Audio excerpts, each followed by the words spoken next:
Yeah. For some reason, you got two going again, Paul. It looks like he's got one live and one says upcoming. Hmm.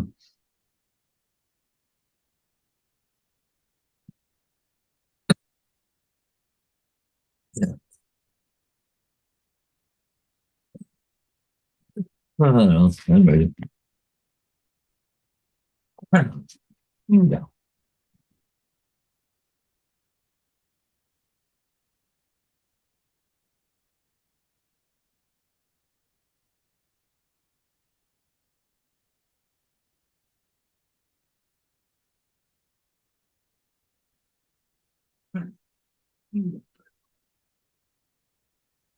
Hey, good morning, Edward. Russell. Hey, Russell beat AZ this morning.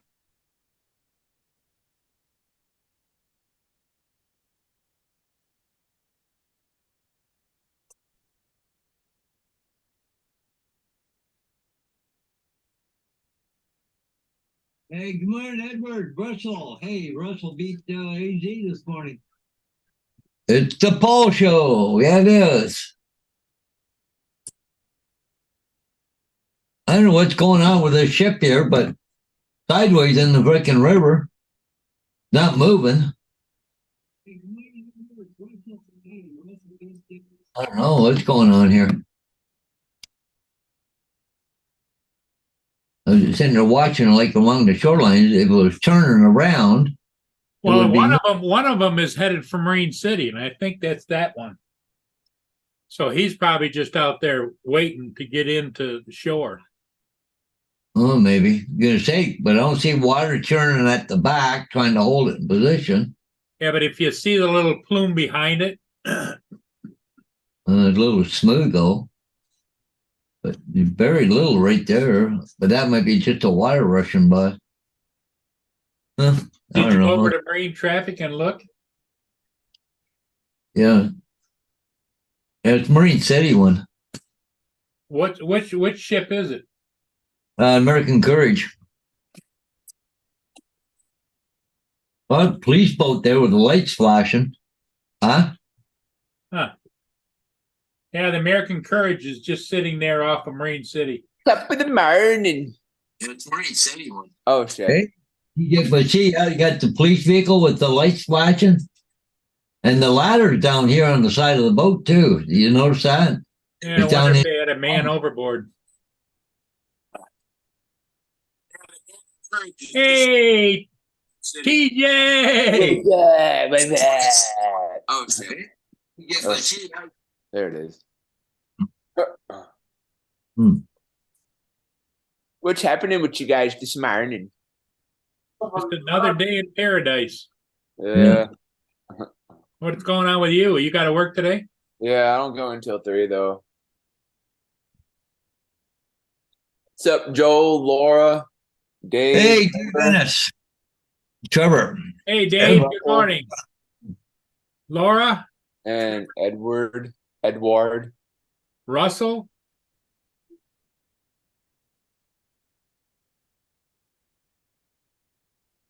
Oh, goodness me. How's the job hunt coming? Not well. I don't know, man. Like I'm so fucking lazy, man. Like I'm not putting any effort, and I don't know why. Like I don't know, man. Like I don't know what the heck's wrong with me. I'm just mentally crazy, I guess. I don't know. Hopefully you'll figure it out sooner or later. Yeah. Like I'm just like walking through my house, just like talking to myself, making crazy noises and just like going nuts. Well, maybe it's time for you to go back to that clinic. Maybe, I don't know. That place didn't really do me any good, so I don't know. I need something, guys. I need to go talk. I don't know, like maybe I need to go talk to somebody. Yeah, you know, before it gets out of hand, you need, maybe it's just a simple, they could give you a certain medication to help you focus or whatever, you know? Yeah. Or at least check your diet and see if there isn't some vitamins that you need to take, or you know, you need to go to a specialist. Yeah. Now we can't Marine. Oh, there it goes. It was getting the spinny thing there from Marine City there for a little bit. Well, got it back again. I get the spinny thing from Yeah, I might need that too, Laura. Stream Time. I might need that. Put up your butt. Oh no, it's Mr. Giggles. Laura said I need a foot up my bum.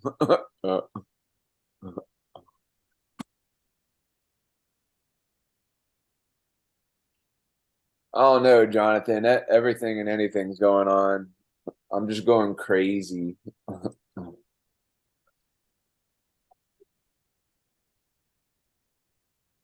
I don't know if you heard, but my wife left me like the other day or whatever. And I think she's staying at a hotel or something.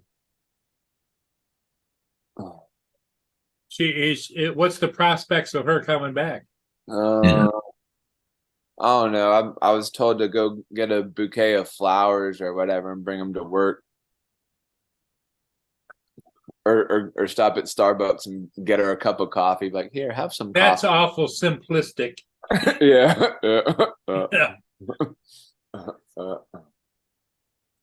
You need to have an honest conversation between the two of you and just lay it down and say, where is our relationship headed? Is it going this way or this It's way? like before she left, she said she was thinking about divorce and stuff. So The thing of it is you can't go through life wondering where you stand yeah, because you have a hard time focusing now. And if you have nothing for sure in your life stable, not good. yeah. That's Mark. Great. Please. Who's talking? Oh, my scanner. Better turn it down again. Yeah. What the heck is that crazy cat doing? Captain Joe, how you doing? What's up, Captain Joe?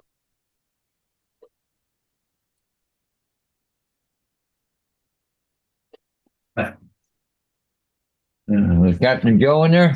Yep. Yeah, a pretty good picture. It was on Facebook with him holding his, I don't know, granddaughter, grandkids, whatever. Yeah. Yeah.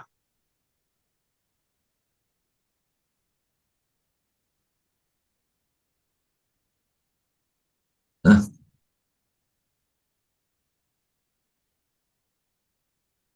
Yeah.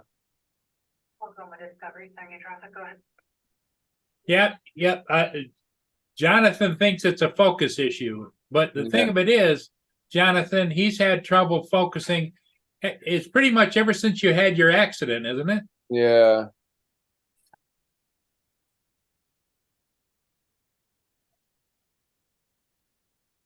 Like I'll just be like sitting there by myself, like watching TV, and I start mocking my TV and stuff, and just saying random shit or whatever. Like, Now, when you fell out of the tree and were hurt, was that all covered by insurance? yeah, Maybe you've got a claim for disability with the insurance company.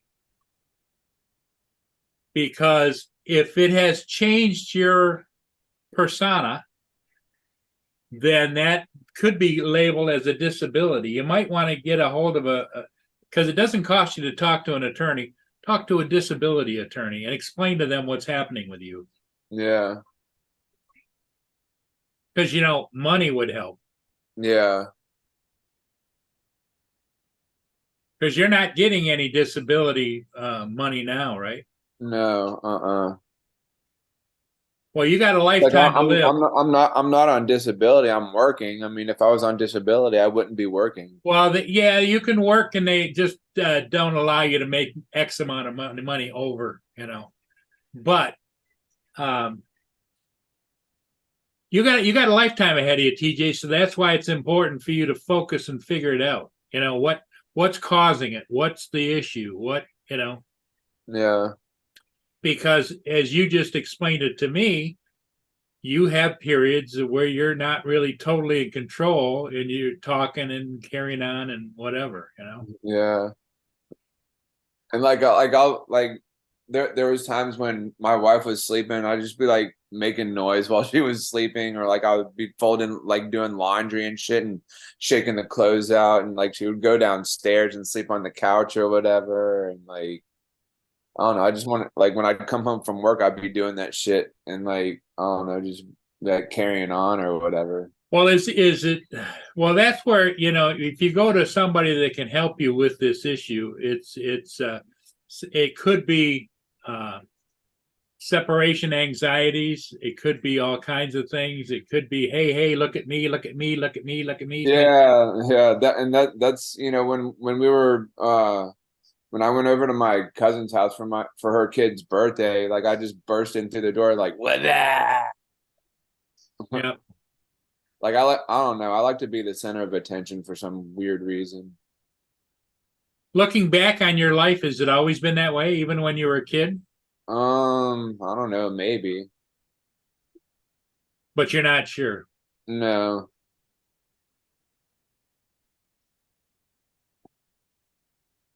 Well, my advice is to get some professional help of some kind, even if it's an attorney that can help you with a disability claim. You know, because disability claims usually take a little while to do it, and you don't have to pay the attorney to do that.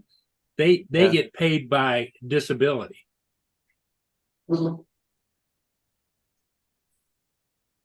Yeah. And then some counseling, some serious counseling to deal with your issues, and maybe go from there. Because it's not like you're going to go out and rob a bank tomorrow, you know. No. One of my I was just got off the phone with one of my good buddies. He was like, TJ, maybe you might be a psychopath without a knife.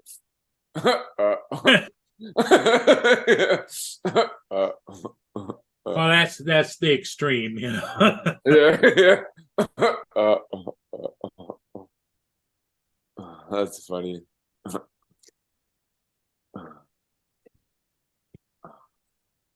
But you know, you can only get help if you look for the help. If you want to just kind of linger right in this unknown territory, that's your choice. Yeah. Nobody can do it for you. Yeah. But there's lots of help out there to help you if you're having trouble with anxiety, having trouble with focus, having trouble with all those kinds of things. Plus, from what you've told me, and I can only go by what you've told me, ever since you fell out of that tree, and things have changed in your life. Yeah. Mom was asking me why I got married, and I was like, well, because everybody else around me was, so I thought I had to.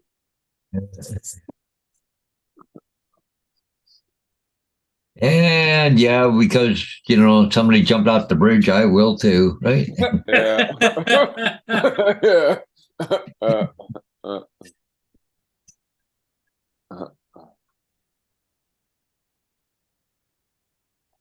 Yeah, you got to sort it out somehow.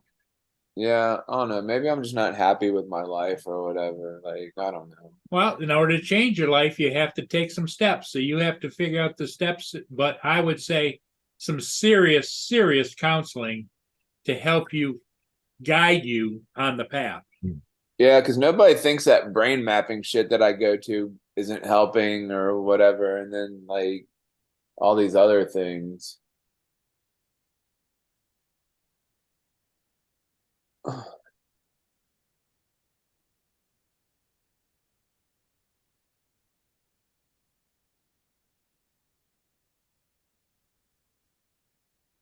Yeah, that might be a good idea, Ed.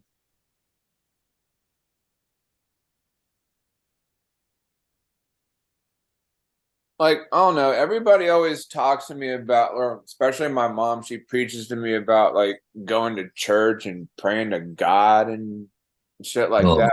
But like, I hate like when she forces it down my throat, man. It's like I mean, like I'm not an atheist by any means or whatever, but like I don't know, man. Like it's Hey, crazy. Jonathan. What's up, Jonathan? He's connecting to audio. Audio is connecting. Well, you've got several issues that you need to look at. One is a relationship issue, and the second one is a psychological issue that you got when you fell out of that tree. Yeah. Good morning. Good morning. What's up, Good morning. Jonathan? How y'all doing this morning? We doing? TJ, I remember a while back, man, you said you was going through some issues with your wife. Yeah. Have Here- you have you ever been married or in a relationship before? Yes, I have. I'm divorced now because I kind of made the same mistake that I tried to tell you not to make. Listen, man, you need to put everything down. Nobody can tell you what you got to do in order to get your relationship right, except for your wife. Like Paul said, you need to talk to her. Y'all need to sit down and have a real good conversation with nobody else around, nobody else, to intervene for y'all to figure out what y'all problem is. Yeah. Now, for me, and right now I'm about to be brutally honest, with a lot of people that really don't even know what I used to be about. For me, I lost my wife from chasing money, TJ. Chasing money, illegal money at that. You understand? And when I lost homeboy, I lost everything. They took my recording studio. I lost my wife. They took my freedom. They took everything in my house. All right. Yeah. That's what my And- mom was saying, because she's all like, if you lose your wife, you're gonna lose everything. Like, she gets 50 and you get 50, and like, I guess the way in Not, Florida, TJ, like, not listen. Material things means nothing, man. If you lose your wife, homeboy, you see how you are, right? I've been watching you last few days. You've been hella stressed, my guy. yeah, You already have, everybody has mental issues, but you got it stronger than others. That's gonna take you for a ride, homeboy, you do not want. Okay?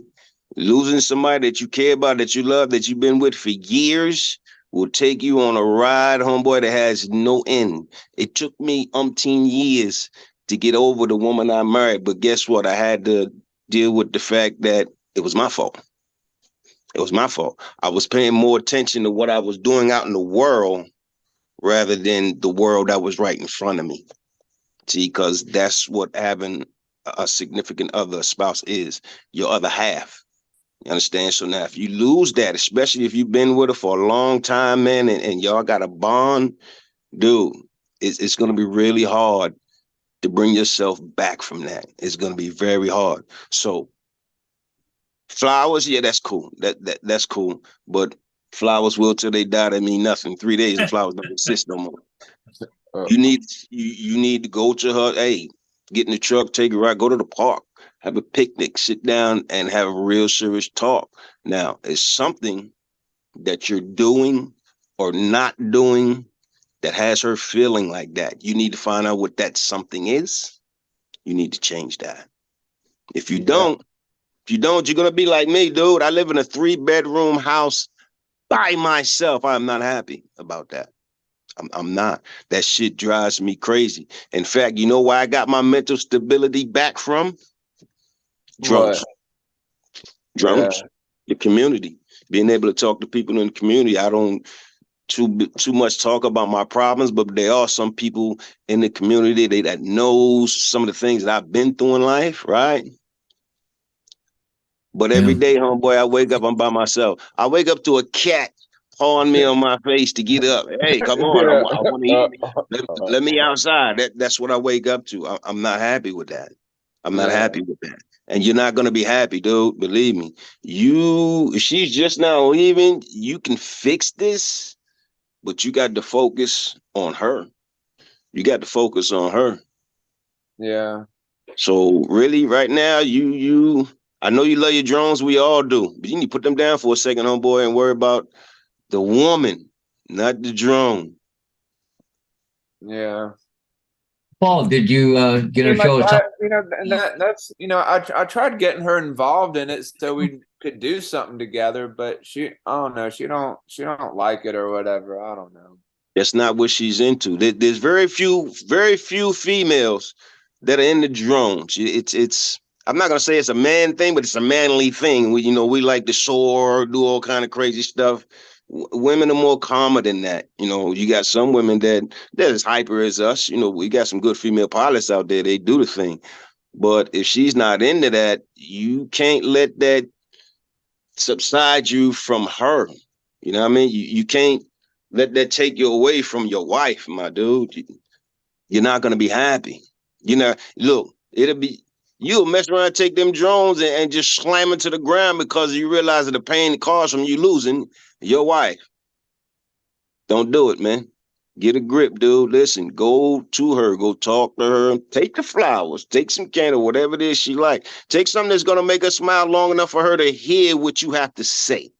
Yeah. Okay. And don't just speak for self, because it's not just self. You're a married man, so you're two, not one. You gotta listen. You gotta listen to what the problems are. You gotta listen to what the problems are. Like, I've been struggling with this porn addiction too, man. Like, that's fucking crazy too. Like, I'd You be said like, porn addiction? yeah, TJ, listen, you're tripping, man. You got a wife, dude. You got porn right in your house. Here's what you do. Go to, I don't know what kind of stores you got around you, but when you see women in porn, you know what really excites us the most? The shit they got on. yeah, Because everyone in them porn videos has the same thing that you have in your bedroom. A woman, hair, tits, ass, excuse me, everybody, but they got the same thing. The only thing that really excites us is what they wear. What things women wear make them sexy. Dude, go buy her some sexy shit. Let her dance for you. What are you talking about? Turn on the music in your house, grab a bottle, let her dance with. That's your porn right there. That shit on the internet, man. Come on. You can look at them women, you'll lust over them women, you'll never see in real life. yeah. I don't know. Yeah. It's weird too. Like, I'd be on Instagram, like, and there's all these girls on there that I think that are women anyways. Like, I'd be like talking to them, trying to get them to come over to the house or whatever. And then, Why like, would you do that? You got a wife. I don't know, man. DJ, would you like us to change the Right, subject? dude. All you got to do is go to the mall, man. Buy her some of that same stuff you see them same women in. And you got your own personal porn, dude. Yeah, I know what Instagram is. I get a ton of followers that are females I ain't never seen before. Just the pictures and stuff they put on there. Look, I see it, I just swipe it out. I'm not on Instagram for that. That's not what I'm here for. yeah. Hey, Captain. I don't know. Hey, Joe. What's up? USA, Hey. what's good, family? Grandkid was on Facebook yesterday or something. What was I don't know. that? I come across with your picture there, Joe, with your grandkid. Oh, with the grandkids. Oh, you like that? Yeah. Yeah, that was the first time I got to hold her since I got back from the hospital. Yeah, And yeah. And it was funny when she looked at me, she started smiling, and then she just laid her head down on me like that. Oh, that's cool. I told my Yeah. daughter, I said, take this picture. I said, because this one's priceless. But anyways, no. But yeah, keep that thought in mind, TJ, man. Listen, find out where she at. Go see her. Yeah. Talk to her. Sit down and talk, man. And I ain't just talking about no 5-10 minute talk. Y'all need to take half a day. Reconnect with each other. Your phone rings, somebody calling you, go do something. Don't answer it. Turn it off. Later. Yeah. I don't know. That's like Joel was saying, you're speaking truth. My mom speaks truth into me all the time. I'm just like, just kind of roll my eyes, let it go in one ear and out the other. I don't know why. I just can't like let it stick. And like, I don't listen when people tell me things and stuff. Like, I don't know, man. Well, it's a focus thing. That's what you got to get. It's like Jonathan says, you need to focus, and that's not going to happen overnight. It's a process. Mm-hmm. Yeah. First of all, what you got to do is identify when you're not focusing, and say to yourself, "Hey, back to square one here. Come on, let's focus." Sure. So Paul, ship still hasn't moved. It's just sitting there in the river. Yeah, I think it's waiting to go a minute, I'll tell you where it's headed. It's headed for Marine City. Yeah. But why would the other vehicle, the other spot boat been there with the flashing light though? That Yeah.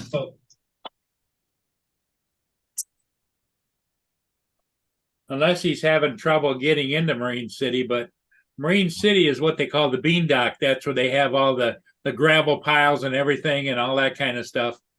And I thought that he was going there to unload because he came downbound. but you see though, it looked like that boat's tilted a bit too. Yeah. And but if they had a ladder up the side, if they're gonna go to Well, what they do is they put a ladder out to the side at the bean dock because there's no physical docks. And so they have to put people ashore to throw Yeah. lines to and everything like that to secure the boat before they swing it out and unload.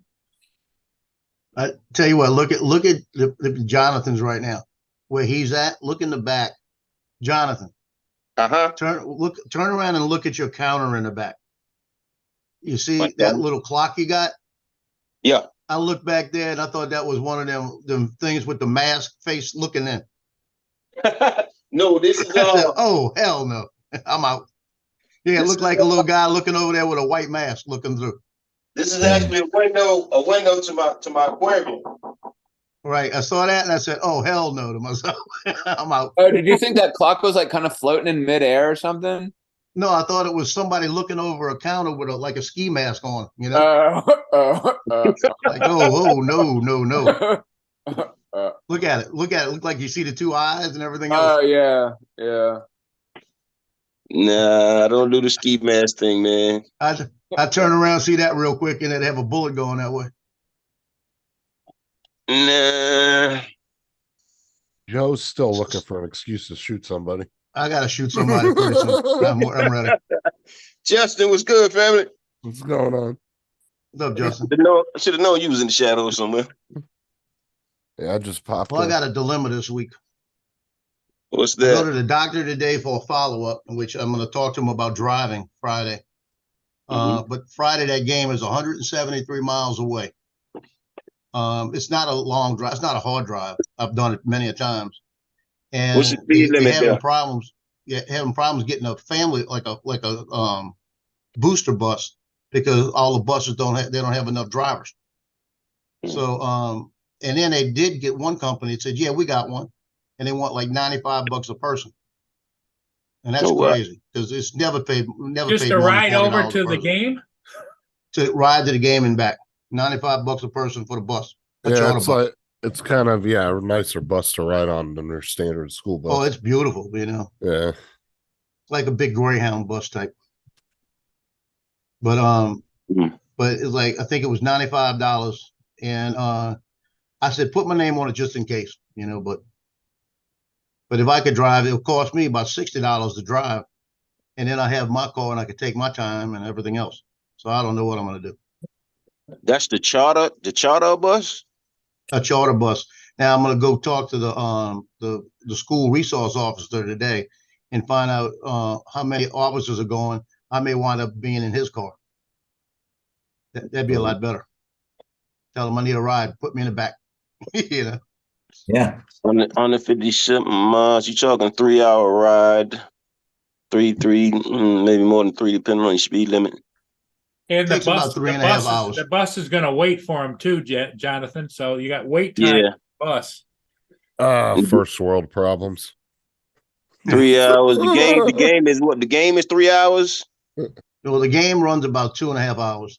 Starts at 7, ends about 8:30, 9:30, So you depending talking on how many passes. Yep, here comes Dan. I So think you're looking at a driving window of about 9 hours. That's what you're looking at Yeah. between driving, going, coming. So they're charging every person about $10 a head. No, No, $95 $95 a ahead. person. He said. Yeah, but when I'm talking about the whole round trip with the waiting time and everything else. Oh yeah, Yeah, by yeah, hours. yeah. Excuse me, Bill. But you see, if I go on my own, I could put a drone in the car and I could stop 2 or 3 places on the way and fly. Sure. yeah. Well, to me, it sounds like the better choice is just drive yourself. That's what I'm thinking. I But My he's car got to get should make it. I approval should not from have the an issue. doctor to fly to drive that far, right? Well, I'm gonna ask them today because they're gonna have to do EKGs and check me in like this. Because I'm still having a little shortness of breath, which could be because they did a balloon. And I'm still having a little, every once in a while, I have a couple of shooting pains go through my chest. And that could be because they did a balloon. Is everything getting adjusted?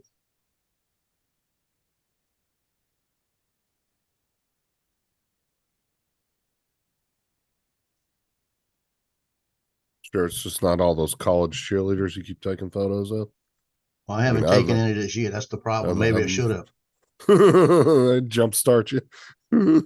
Oh, they had some nurses trying to jumpstart me the other day. What you doing, TJ?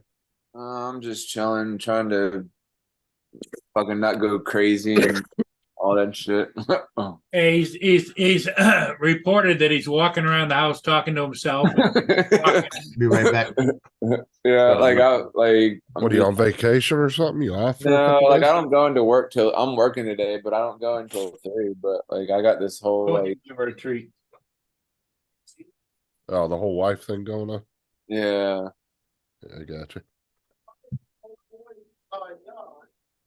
I don't know, man. Like what do you think I should do, man? Like I don't know. Dude, Like, it's all that's on you, bro. Like you got to decide whether, because you're at the point now where you have to decide whether you want to be married or you don't. If you do, then you need to be staying in contact with her And focused. and focused on her. If you don't want to be married, you got to have a sit down and have a brutally honest conversation with her. And an exit plan, yep. I mean, that's something you're gonna have to figure out, dude. I mean, none of us can tell you what to do, yeah. to be honest with you, because you Well, got the thing of it is, Justin, is my point to him is I'd go get some serious evaluation done to see if it's a medical issue, see if he doesn't qualify. You know, when he fell out of that tree and hurt himself, he said that his personality changed at that time. And so Yeah, but maybe he qualifies for disability. I mean, that may be the case and all that, but that still is not going to help his marriage, though. No, but it'll help his financial situation because right now he's sitting around trying to figure out how to make it work. Well, like I said, that's something you gotta decide, because, like I said, you're at the point now where it's either you guys are going to stay together or you're going to get a divorce, and you got to make that decision. Do you want to still be married or do you not? I don't know. My mom was asking me then- like why I got married, and I told her like, well, because everybody else around me was getting married. Da, da, da, da, da. Yeah, so his response was to his mother is that everybody else was doing it. So which is a wrong answer. You didn't mention that you love her, you can't stand to be without her, you know, all those kinds of things. Yeah, like I said, if you don't want to be married, you got to come to terms with that. Yeah. And like she was also saying, she was like, if you lose her, you're gonna lose everything. Well, Yeah. everything can be replaced eventually, but it's still going to be trauma in your life. Like I said, I that's the only. I mean, I really can't tell you what to do, and neither can anybody else. Yeah. I mean, it's something you got to figure out on your own. You got to make that decision and decide really what you want. Because I've been through it twice. And it's like, and actually the second time it was with kids, and she wanted a divorce, and we wound up going to counseling, and she's actually a counselor now. And she actually told somebody the only reason she went to counseling, she wanted to see what it was like on that side. And when she said that, I just cut bait. I said, that was it. Yeah, me and Sarah almost split a few years back, but I'll tell you what, Sarah would not let it go. She did not want that to happen, and if it wasn't for her, we probably would have split. But she wouldn't. She did not want to let go, and she kept fighting and fighting and fighting. And I finally realized that, yeah, that was a stupid idea to go that route. and we fixed things. But we wanted to be together. Like it wasn't something like where we were both just ready to walk away neither. Yeah. Yeah. But like I said, every individual case is different. So It's true. Yeah, the thing of it is, TJ, the entire world goes through what you're going through. It's just you don't hear about it because you always hear about the good times. Yeah. You know? How many years y'all married? We got married like right before the pandemic, so 2020 or 2019. I think it was like 2020, I think. Yeah, that was 2020. Uh, Well, I tell you what, don't you? And when you have your talk with her, if she says to you, "Well, why did you marry me in the first place?" Don't say, "Well, because everybody else was doing it." That won't work. Not. well, if anything, TJ needs to be honest. So don't lie to her and say it's because I absolutely was head over heels in love with you. If that wasn't really the truth, don't tell her that.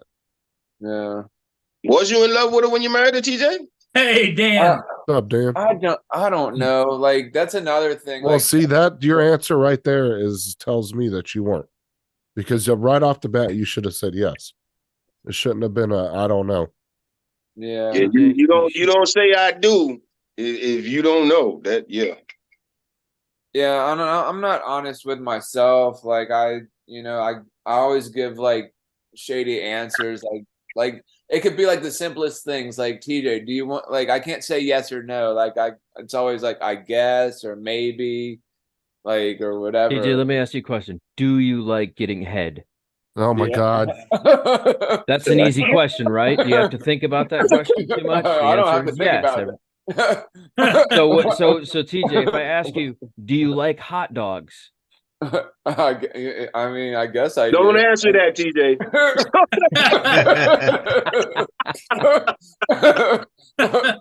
Answer that. I'm just trying to show you the difference of how your thought process is playing out here. Your logic doesn't quite logic on the aspect that I'm looking for here, my friend.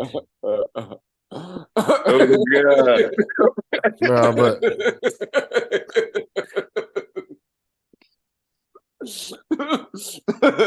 Can you tell Dan arrived?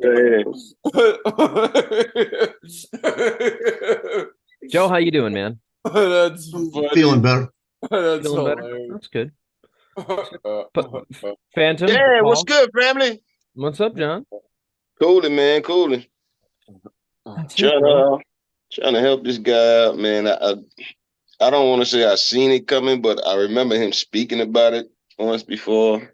I thought, he'd probably fix the situation. But obviously he hit rock bottom now. There's only one way up from the ground, TJ. Yeah. Jonathan's basically saying it's all good in the hood, bro. Just find a new one. No, man. No. yeah, don't. Look, let me explain something. And I'm quite sure Cap can verify. When you lose somebody that you're married to, it puts you in a state of mind where you're kind of scared to find another woman because that pain that you went through is unlike anything else. Yeah, I don't know. My family's over here talking about if you lose her, you're never gonna find anybody as good as her. TJ, don't forget you have the best wingman in Florida that only lives like an hour and a half from you, bro. Okay. But I mean, Hey, I gotta take off, go do some work. So we'll I gotta run Later, up Paul. to London, so we'll catch you guys later, eh? All right. All right, Paul. We'll see you. Later, Paul. Well, the ironic part with my ex is that we had 3 kids. They were like 5, 7, and 9 at the time. And the way we set up the divorce is that they came over 50% of the time. So we split them up twice in a week. And it's ironic that now it's like 17 years later, and I'm closer to her now than we were probably 10 years, 15 years ago. And I even told her the other day, I said, why in the hell am I still dealing with you? all the crap that we went through, like that. Because it seems like I'm dealing with her problems now, when she's having problems. Oh, And it's just, yeah, but when you got kids though, you're kind of attached for life. yeah, you're Regardless. stuck. Yeah. We go to family functions together, and like it doesn't look like we were divorced sometimes when we're together, Yeah, but you guys we leave our separate ways. I think you guys get along better now though, because the whole relationship aspect has gone out of it. Oh, It's more of a but you guys know each other really well, like friends, like Well, she thought the grass was greener, and guess what? She found out it was just grass. TJ, how was your pullout game? Were you releasing the worms that create life? he doesn't have any kids. Good man.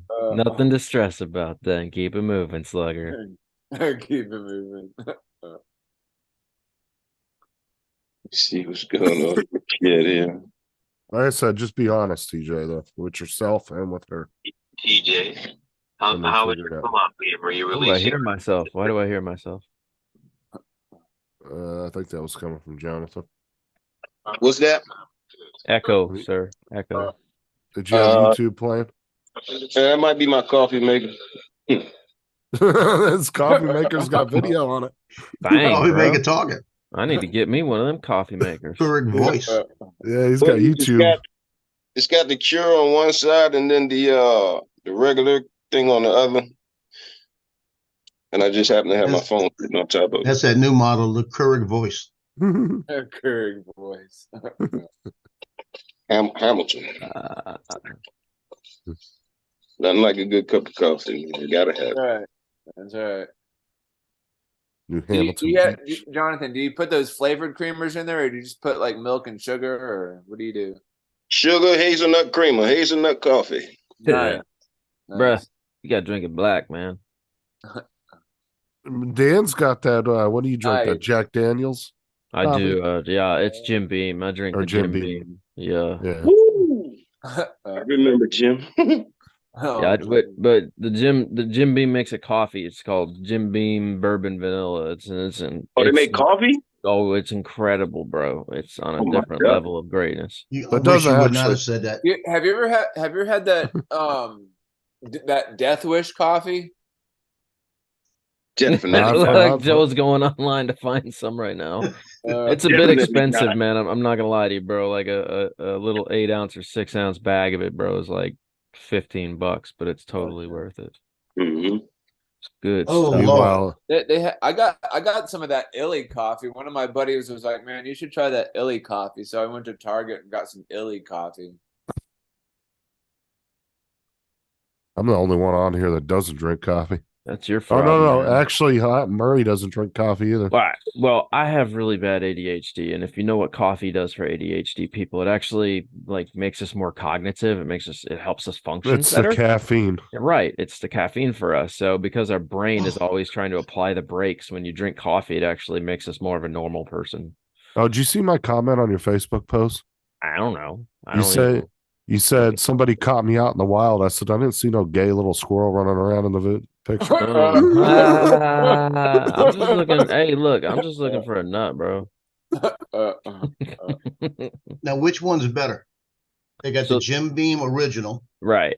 They got the vanilla, Yes. bourbon vanilla, The bourbon vanilla the is my favorite. honey, and the caramel. See, I haven't had the other two because I can't find it anywhere, and I don't want to order it. But he I said the tried bourbon it. vanilla is really good. Yeah, the bourbon vanilla is on point, man. It's I could get an 18 pack from a Keurig for $12. oh, you lucky duck, bro. We don't have any of that stuff here. We gotta yeah. All right. Well, you send me the link you're ordering from because I need to get me some. Yeah. Oh, the Keurig Oh. cups. Keurig cups.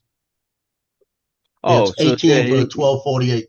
yes, you're getting 18 little cups for 12. Yeah, yeah. That's not bad because That's that's not 18 bad, man. cups. Yeah, Yeah, that's not bad. It's probably more than you're getting out of one bag. it's pretty good actually. Yeah. Yeah, I get about 4 or 5 pots out of a 6. So I think they're 6 ounce bags. And then if you like it, they've got 100 count for $52. Oh shit. Oh, That's the not best way bad. to go right there. Oh, give it a shot first. See if you It's like about it. 50 Don't. cents a 100 cup count for right there. 52. Yeah, that's like, yeah, I'm about to say it's about 50 cents a cup. That's good. 52 cents. Yeah. Hmm? Yeah, I mean, I don't know if the Keurig. Oh, I guess it's only making 1 cup, so it would only need enough to make 1 cup. Yeah, that's true. That's true. Yeah, do it, man. Give it a shot. See if you like it. I love it, bro. It's like delicious. As soon as I start making it, girlfriend comes out. She's like, I smell it. I'm like, yeah.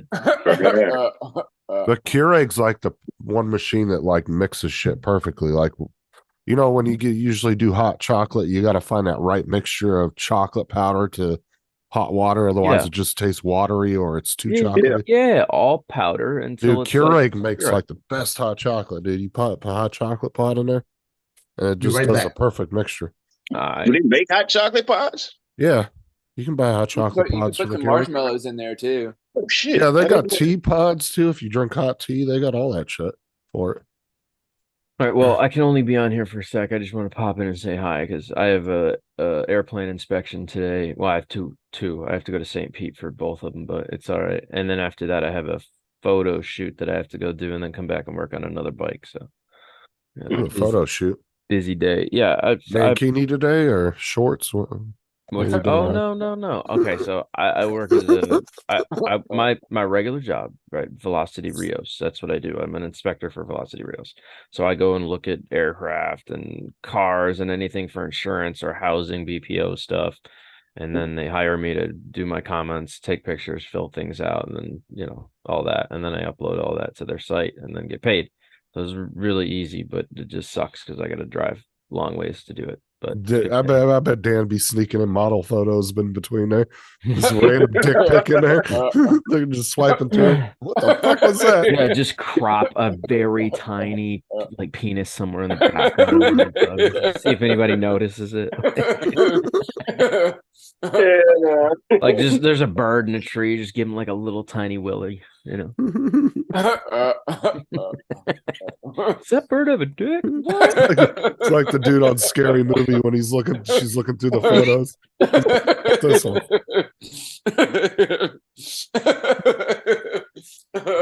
Oh, you're muted, Joe. Joe was saying something, but he's like, that's funny. Yeah, that right there, it's called Fog Chaser. It's a Keurig, but that's it's a real strong coffee. It's real good. I'll have to check that out. I gotta see if they make a bag of it. They did. Yeah, because I do the whole heat it up on the stove, pour it. I forget what they call it. I have one. You pour it in the glass and then you let it do its thing. And Oh, When yeah, you- all when you- fancy coffee Being maker. from Yeah, New I got the Orleans, it's fancy always thing. strong coffee down here. yeah, yeah, I do mine the actual way. All right, well, guys, I gotta get out of here because I got somebody dropping a bike off, and then I gotta get ready to peel. So, All right. All right, talk. Dan. All right, Dad. Talk to you later, man. yes, sir. Toodles. Enjoy. Let me know what you think of the coffee, Joe. You got it, brother. TJ, conquer that badge, bro. Go find some tushy. Naughty. You're naughty. Guy, he sounded like freaking what's his name? Freaking Tommy Boy. You're naughty. Yeah. That's how it was. You're naughty. You're naughty. You're naughty. He said, and then I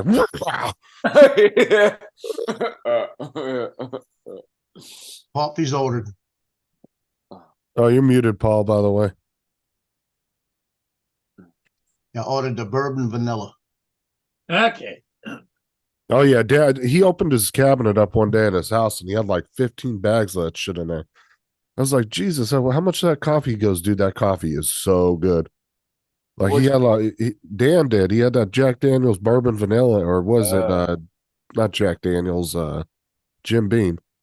Oh. And he had like 15, 20 bags, like all up in his Do they sell that in his stores? closet. Can you just get it online?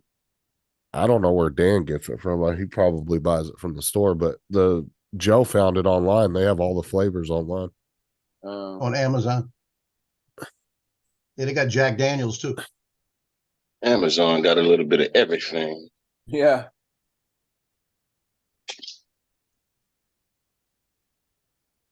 think they even have blow up dolls on Amazon too. You can buy caskets on Amazon. Did you say that Amazon has alcohol? Who No, said it was blow up Jim dog? Beam bourbon vanilla coffee. Oh, coffee. Okay, because I was going to say, how the hell does Amazon deliver liquor? It It was doesn't 62 actually- cents a cup. That's what it cost. Well, I mean, shit, they deliver wine. Yeah, it doesn't actually have alcohol, and it's just their branded coffee that they've come up with, Okay. their own blend of coffee.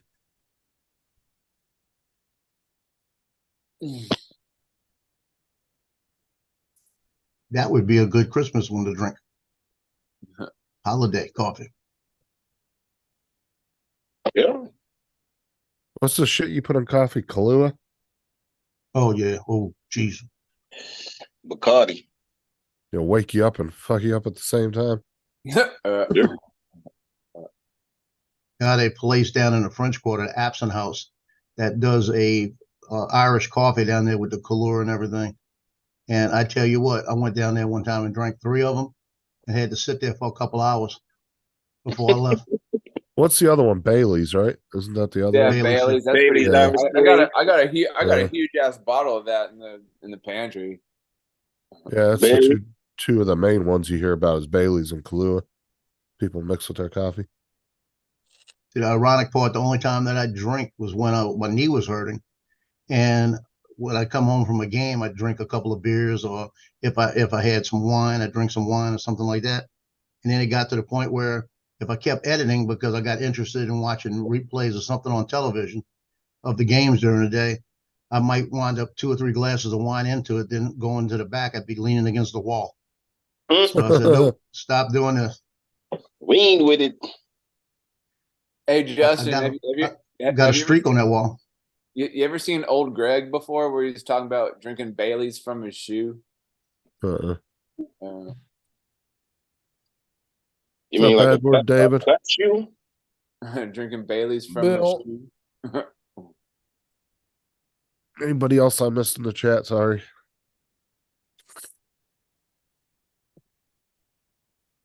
Let's see. Da-da-da-da-da-da-da. My son had 8 hours of training today. He's got the flu or something. He's been working the last couple of days with like the flu. We went to the doctor and they said they're not sure if it's the flu or not, but he's got something. Just keep doing what you're doing. What? Then I went to the doctor yesterday. He talked me into a flu shot, and boy, I felt like trash last night. I went to bed like at 9 o'clock. Not for nothing, but all them shots that the government be looking to give people, I'm not with it. So I went back on YouTube last night and looked just to look to see if anybody had posted videos on how to remove the heart on YouTube. The only ones that showed you how to do it was like 4 or 5 months ago, and it was with the ad blockers, which you can't really use anymore. So I posted that video last night. It's only gotten 30 views, but it seems to be getting a couple views every hour. So I'm the only one that's actually posted a video on YouTube about it, on how to do it through your YouTube studio, since they added the feature in it.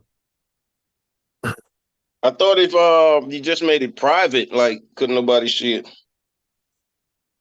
No. I'm talking about the little heart in the chat. You can remove it now. Oh, the heart. Yeah. Yeah.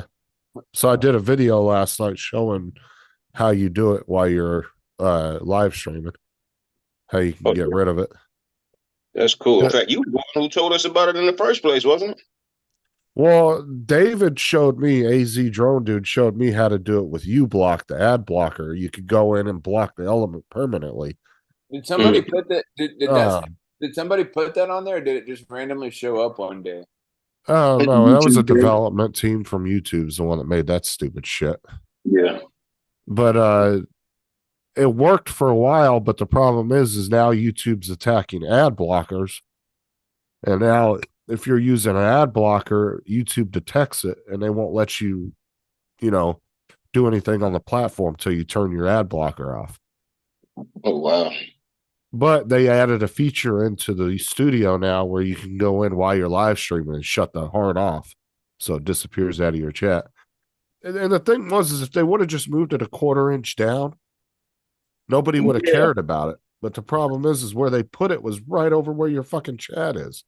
Like, Right. Somebody type something, and you literally got to wait till the chat goes up to see the rest of their Mhm. words. Yeah. Right. You don't yet, David. You don't yet. It's coming, I'm telling you. Because other people were telling me, oh, I don't have issues with mine because they paid, some of these people paid for their ad blockers 2-3 days after they told me that. Same thing. YouTube caught on to it.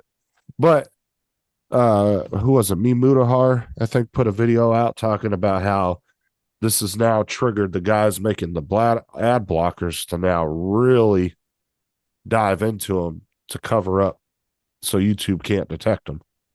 So now they're doing like revamping a bunch of them. I don't know. We'll see. Well, I don't. well, I the took it off. The HUD's not a problem. HUD's not a problem if they only type like in a message 4 words, but you get a 5th word and then there's a lot behind it, you know? Mm-hmm. But that's the thing is like I had it blocked for a long time, but like I said, when they started detecting my ad blocker, then I had to sit there and shut off the ad blocker every time I wanted to get onto YouTube. And it was annoying the piss out of me. So I just took the ad blocker off. But then they offered me 2 free months of YouTube Premium. So I just took that. I've been using that for the last 2 weeks. So You saw what Dan put in there about being a professional leaner. Yeah, he's like, I'm not an alcoholic. I'm just a professional leaner. I lean on tables, chairs, and ugly girls. oh yeah. So David, if you have premium YouTube, then it doesn't matter if you're using the ad blocker. They don't care because you're paying not to see those ads. Well, yeah, is this the one who So gets? yeah, I think we talked about that a couple weeks ago, like a week or two ago. Would rather just watch them. It just means Yeah, but premium doesn't remove the heart, Shelby. The person that's running the live stream, the owner of the channel, has to go in and turn it off. But the problem is they don't put it in the preferences of your YouTube channel. So you know how you can set your permanent preferences. This channel's not made for kids, all that. You get like 3 different options in there that you can permanently set. That way, every time you upload a video, you don't have to choose those options. They're already preset. Well, that's what they need. Okay. They need to add that part into that so you can preset your account and then save it. Because now Paul turns it off and he might go 1 or 2 shows and then all of a sudden it randomly turns back on again. Turns it right back on. Yep. Like I right gotta now check it it's every on time I again. post something. Yeah, like right now it's on again, but he went 2 shows, I think the last 2 days with it not being on. So it's stupid. And the thing is other big creators have complained about it and they still haven't done nothing about it. So yeah, get around to it. They're gonna wait till everybody else does updates and then do their update. I swear it's a set time for updates for everything.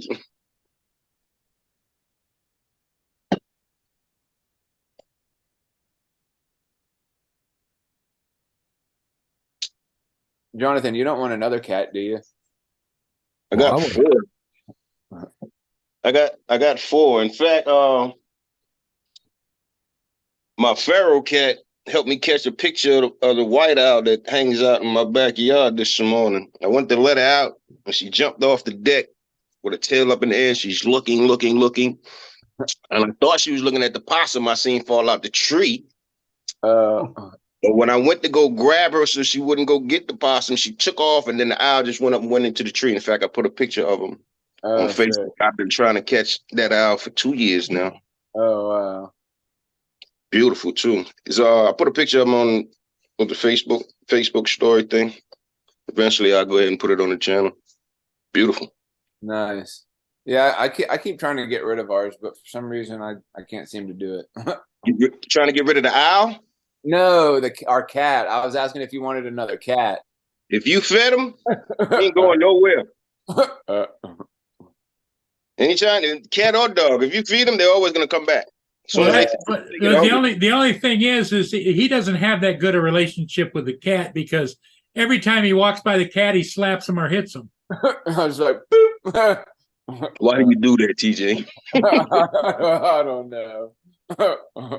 He wonders why the cat hisses at him and tries she's to bite him. she's a little bitch cat. I'd Cat- rather cats- I'd rather much have a dog than a cat, really, to be honest. Oh, dude, it's hilarious, Jonathan. He'll be sitting there, and all of a sudden the cat will just like he'll be on a live stream, just sitting there. All of a sudden the cat will run up and just bite the shit out of him, Yeah, just for like no reason. and TJ will be like, "Ah, you son of a bitch!" Okay, TJ, next time that cat comes to bite you, don't move. She's not gonna bleed you. She just wants to grip you. My feral cat does that. Yeah, she My be feral drawing cat blood. does that She be every. drawing blood on me, man. Yeah, my feral cat does that every night when I go to sleep. Like She'll one time, jump in the bed like and- you know how cats like they butt their heads up against you or whatever. Like I was doing this like on her head, and she said, Yeah. "Slap!" like right on my face. I was like, "What the fuck?" You We wasn't know supposed what to move caused your head. that. You wasn't supposed to move. That's her telling you, hey, stop moving.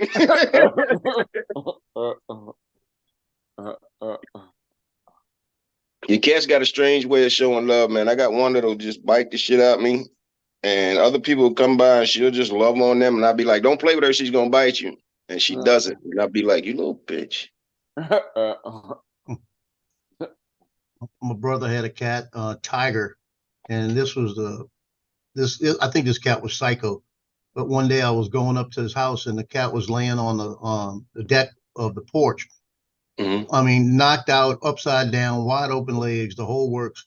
And next to the dish was a raccoon eating out the dish. So I said, well, let me get my gun real quick because I'm going to pop this raccoon.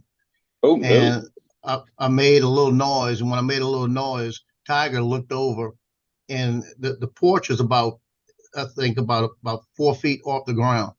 So Okay. Tiger looked over, saw this raccoon, and if I would have had video of this, it would have been priceless. It looked like a cartoon deal, the way the eyes opened up. And this cat made a backwards flip over the railing, over the bushes, hit the grass, and took off when he saw What? that raccoon. Just did a complete backflip. Oh, wow. Just sprung up and over the gate, everything. And this Surprise. raccoon turned around, looked at me, and hissed and took off. That was the raccoon's way of cussing you out for waking up the cat. That's what he was doing. But they had raccoons at my brother's yard when Katrina hit. I had a FEMA trailer in his backyard, and there was so many raccoons. I was standing there one day, and one of them comes up and grabs me by the pants leg, tugged on my pants leg. I looked down, saw a big old raccoon next to him. I said, oh no! Raccoons are kind of cool. I think they're cool. Yeah, they are neat animals.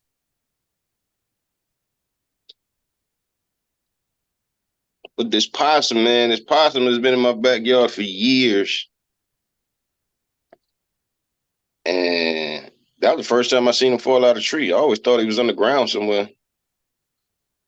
And then I remember when I was a kid, they used to say possums hang in the trees by their tails. Is that true? I think so. I think I've seen it once before, I think. That's opossum. Oh, Yeah.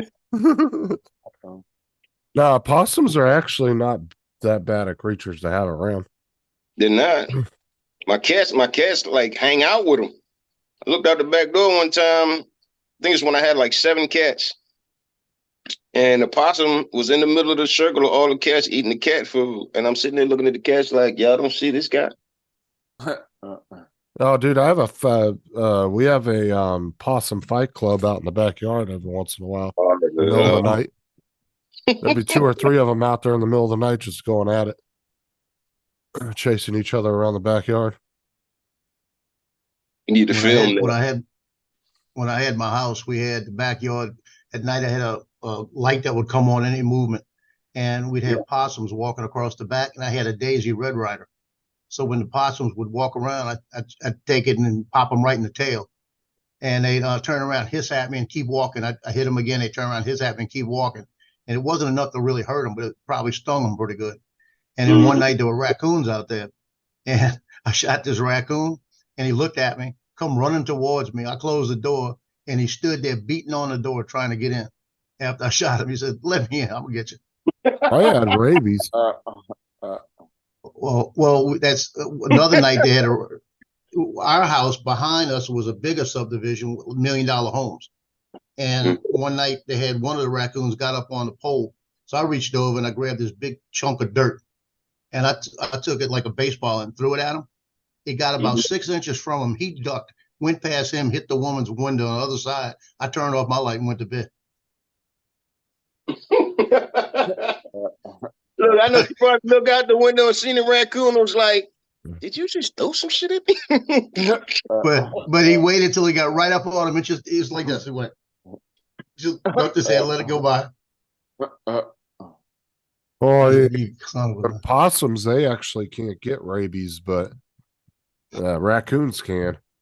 That's all I'm wondering, if that raccoon ran at you because Well, he ran at me because I shot him. That's why I think He wanted to bite you.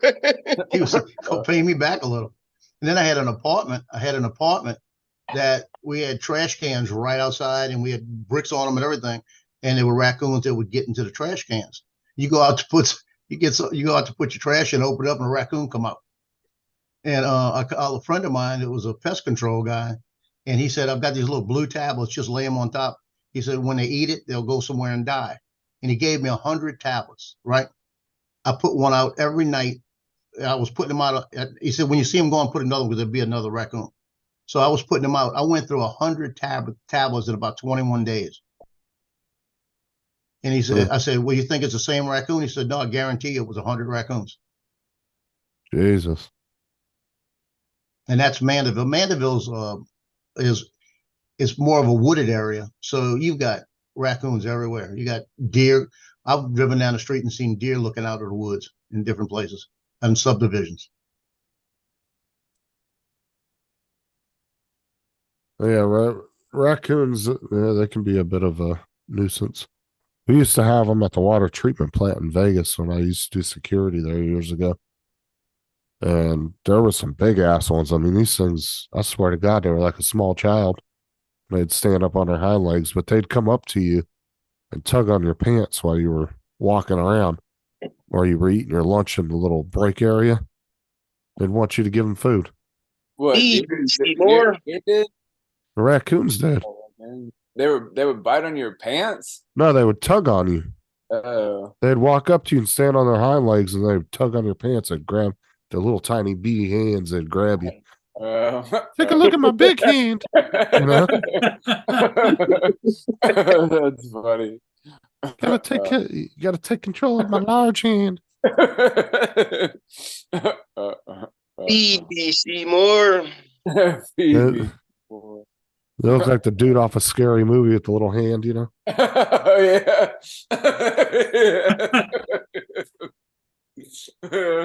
That's funny. DJ can picture that. Oh, that's funny. Yeah, they were really big raccoons there though.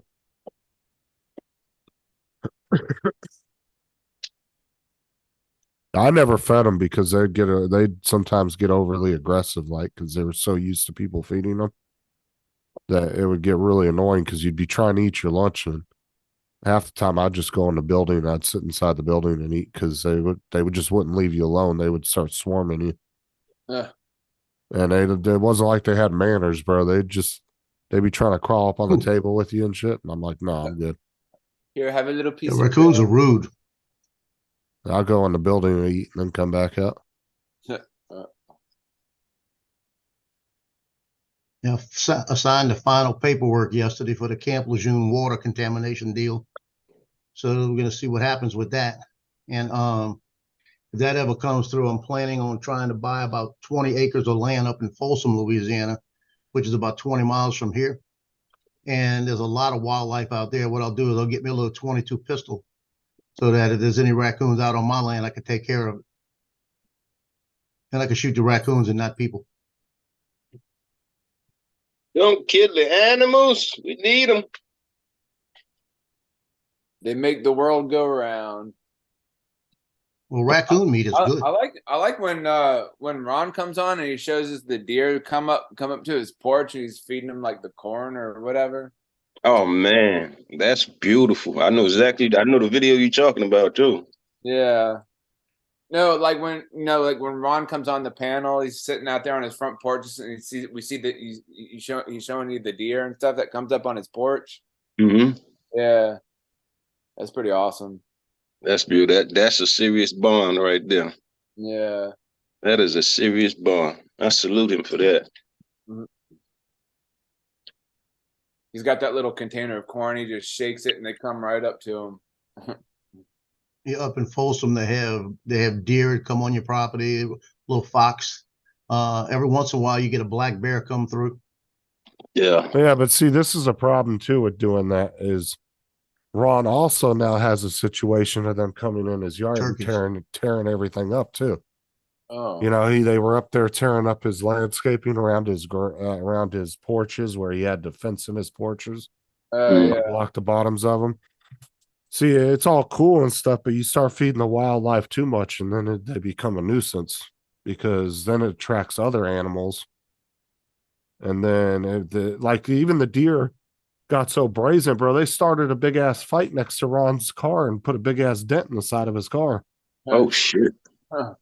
And then they're like walking into his garage and shit, like with no care in the world. Like, yeah, that's the one I seen. He was in the house. He opened the garage door. It was about 60, 70 of them out there. He just walks up to him. Well, his biggest complaint now is wild turkeys. Right. That's what I heard. Something about turkeys. Yeah, but it's also like you, Paul. You feed the squirrels, but then you get skunks coming in your yard, raccoons, all kinds of other animals. Well, once in a great while. I don't get them very often, but yes. Yeah, but you all attract other animals when you feed. You see what Atlantic Adventure said, Justin? He said, just like fucking Bill. Just like Sarah.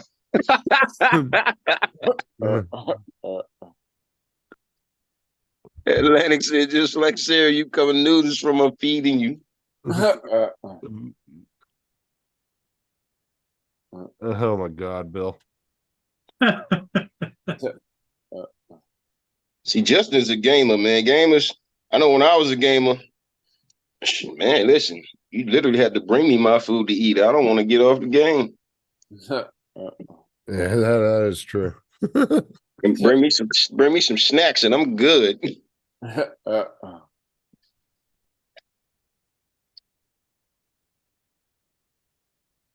You're not yourself when you're hungry, Justin. Atlantic says you're not yourself when you're hungry, Justin. That reminds you of that Snickers commercial. Then she says Sarah fed him once and he keeps coming back. It wasn't food she fed me, Bill. TJ, you're not a cook. No, we don't have any raccoons. Well, no, not raccoons. Not raccoons. Do you know how to cook? Oh, I thought you were still talking about raccoons. He's got raccoon burgers on his mind. You gotta cook these eggs? Somewhat. Like I just, like when I was single, man, like I would just throw it in the microwave or the oven. Like I would just get those frozen pizzas, throw them in the oven. Like I just make ramen noodles or. Paul, look at your TV. When the last time you were single, TJ? Yeah, I'm trying to clear it. I mean, I guess I'm kind of single right now. I guess. No, before this. You said you got married in 2020, right? Yeah.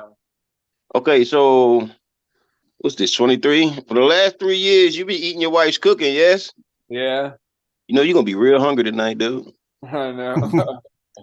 He's gonna be like, I just make myself a peanut butter and jelly sandwich or whatever yeah, but this is where the problem's gonna come in, Jonathan. He's gonna be like, how the hell did she cut the crust off?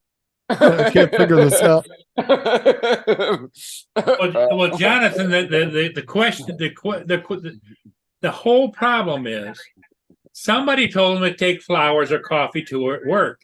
And he says, nah, and he went over and got himself a submarine sandwich and some fries.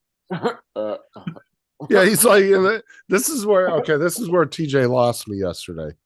He said, somebody told me to take flowers to my wife at work. He goes, but then he started talking about some new sandwich at a fast food place. So I decided to go get myself lunch. I didn't make the connection. I was like, Well, that tells me a lot. TJ, it's called multitasking. You pick up the flowers, you go get the sandwich by 2. Give her one with the flowers, y'all sit down and eat each sandwich. That didn't cross his mind at all. TJ, get you a pen and a piece of paper and say flowers, sandwich, go to wife. Paul, look at your screen. Somebody said there's an error on your screen. yeah, he I fixed saw it. it. He fixed it okay. already. Trying to clear it. Over here is the computer that runs this one. Okay. And it is old. It's an old HP all-in-one stand-up monitor and everything. And Yeah, you Yeah, gotta love those Jonathan, Holland it's crabs. Tuesday morning tech with Paul. yeah, Tuesday morning. no, there's no tech when it comes to Paul. I can't remember what day it is half the time. So,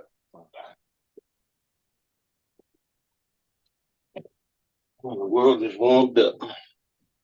But yeah, that was TJ's concept yesterday that Yeah, totally yeah. blew my mind. Yeah.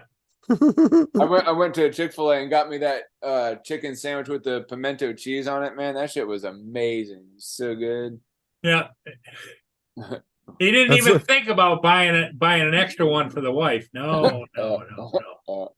Can't do it. Can't do it like that, TJ. Yeah. When you say I do, man, there is no more you. Yeah. You do not exist anymore. Hope it It's becomes- always go ahead, Justin. I was gonna say it becomes we. But see, I'll tell Sarah will be like, you don't own me. And I'm like, well, who owns me? She goes, me.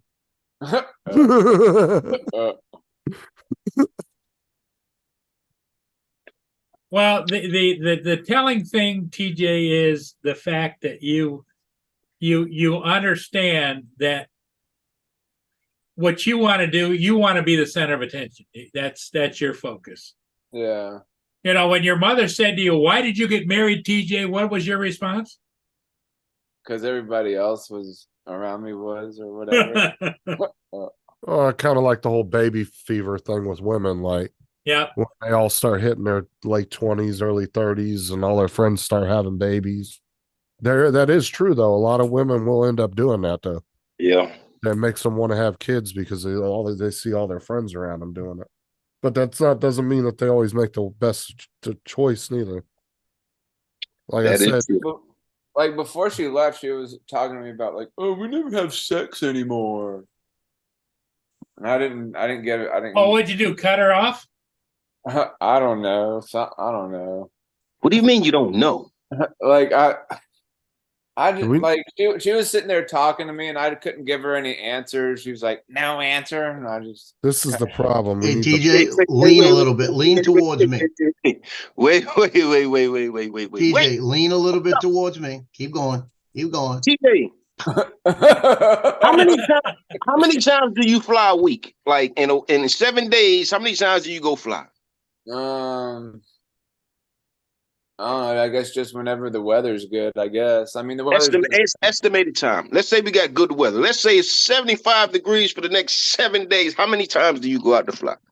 probably like I don't know, 2-3 times out of the 7 days or whatever. 2-3 times out of 7 days. For how long? Probably maybe like an hour or so, or maybe like I don't know, a few hours. Okay. When your wife comes home, how long do you have a conversation with her when she comes to the door? Not long. Like I don't ask her how her day He was. ignores her. You don't. And like, You don't- and like even like when like in the morning, fuck, Bill? when I get up before her, like she gets ready and she'll come down the stairs and I'll just be on my phone watching TV. Like I don't acknowledge her, say good morning or whatever. Or like when she leaves, like I don't tell her to have a good day or whatever. Well, I think what Jonathan is telling you to do is if you'd have spent 3 or 4 hours a week on top of your wife, it'd have made her happy. Say it again, Paul. TJ, let me give you an important observation and a lesson, and you need to do it exactly like this. If she ever says to you, we don't have sex anymore, as soon as you hear we don't have sex, you grab her, run her to the room until she says stop. Oh, here comes the biggest player on YouTube right now. What's up, Matt? Oh, Matt. What's good, Matt? Oh, Lord, I can see it. Get him, Matt. I see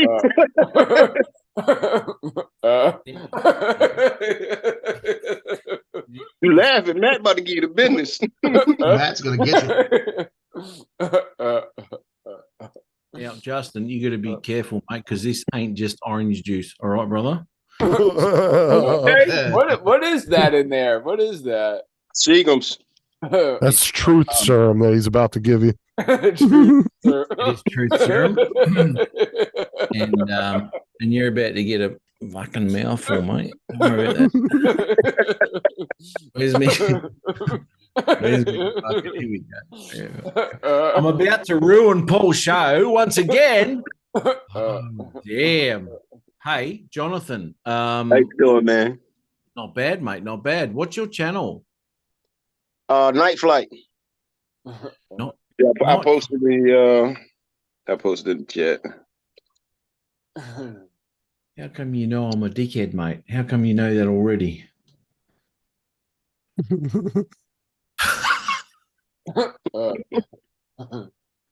Night flight. There you go. Well, how come you don't have your channel name as your actual name, though? I don't know. Let's have a look. Jonathan Jackson. Here we go. I'm not You could- subscribed. You could do like Joe and have a whole sentence for a name. Joe. Oh, Joe, how are you, mate? How Oh, are you're you? muted, Joe. I actually took some of it off. I had Louisiana North Shore behind it. Going all right there, Joe? I'm doing as better than last week. I know that. Yeah, okay. So was it indigestion or not? It wasn't, was it? It was not indigestion. Last Friday at the game, I was at about the 1 yard line. I had to go to the opposite side of the field, and the chest started hurting. Coach actually looked at me and said, "How are you feeling?" I said, "Not good." That was in the first quarter. The rest of the game, my chest hurt. Came home, stopped. I was fine again. I thought it was indigestion again. Sunday, I was flying the drone, the Avata, and dropped it. I clipped the pole at about 200 yards from me. Walked out there to get it. And when I got to the drone, my chest was hurting. I had to sit down, actually. So I got back to the car. My phone was in the car 200 yards away. So when I finally get back to the car, I came home. And again, I felt like it was indigestion again. But I said, that was exertion. I know that. And my son was home when I talked to him. And I said, well, I don't want to go to the hospital right now because I'm feeling better. I said, but if I said, we're going to go in the morning no matter what. And when I woke up Monday morning, I was having pain when I woke up. So I said, okay, let's go. Got in there and I walked in, and the medical knowledge I have from being, working EMS, I walked in and they looked at me and I said, I think I'm having an MI, which is a heart attack. Oh, I've had one in the last day or two. And they looked at me like I was nuts. Ran the EKG and I was getting inverted waves and stuff like this on it. And they did I said, do a cardiac enzyme test. They did the test and it came back where it's supposed to be in the 30s, normal 30s, like 20s to 30s. And I was at 95. Yeah. So 95 was saying that within the last 24 or 48 hours, I could have had a heart attack or was having one. So they looked at me and that's when they took me for real. And they took the second test and I went from 95 to 91, which was bringing it down. So they said, well, you may have had one yesterday or the day before. When they took the third test, I was at 100. So it means I was having one then. Yeah. Yeah, right. Yeah. So, and then they started hitting me with a heparin drip to thin my blood, and it peaked at 103. But last week I did have a minor heart attack, and then Tuesday went in, had a catheterization, and had 2 stents put in. I'm feeling a lot better. I'm short of breath now, but that could be because of all the perfusion, and it's trying to handle the new perfusion of the heart. And then he ballooned a couple of areas, and every once in a while I get a sharp pain shoot across, And that could be from that, but I go see them the days that we'll do EKGs and a workup today and everything. But I tell you what, I'm not having any exertion pain. Morning, Dre. I'm and not having careful- any reflux either. Careful, Matt's been drinking. Oh, Dre's in the chat. Oh, God knows absolutely nothing. Well, that's good to hear, mate. That's good to hear. That's You good to did hear. not say that. You've got some. You've got some help, though, mate. I don't mean to take away from the severity of what's actually happening to you, Joe. You want to take care of yourself, mate. But Jay, Like the doctor said, it was masking as reflux. And he said the cardiologist thought it was reflux the whole time, same as me. It's just. You got to get that shit tested. Oh, well, you've done the right thing anyway after about fucking 2 weeks of chest pain. 4 weeks of chest pains. Four, why not? Why wouldn't you last that long? I wouldn't. A bit of chest pain. Oh, put up with that for another fucking year. Why wouldn't you? Now I have 15 stents. 15. Righto. It's a lot. How you going, Dre? There, Mr. Dre. I watched one of Dre's videos the other day. It was painful. It was. I was watching. I was thinking, what am I doing? What am I doing with my life?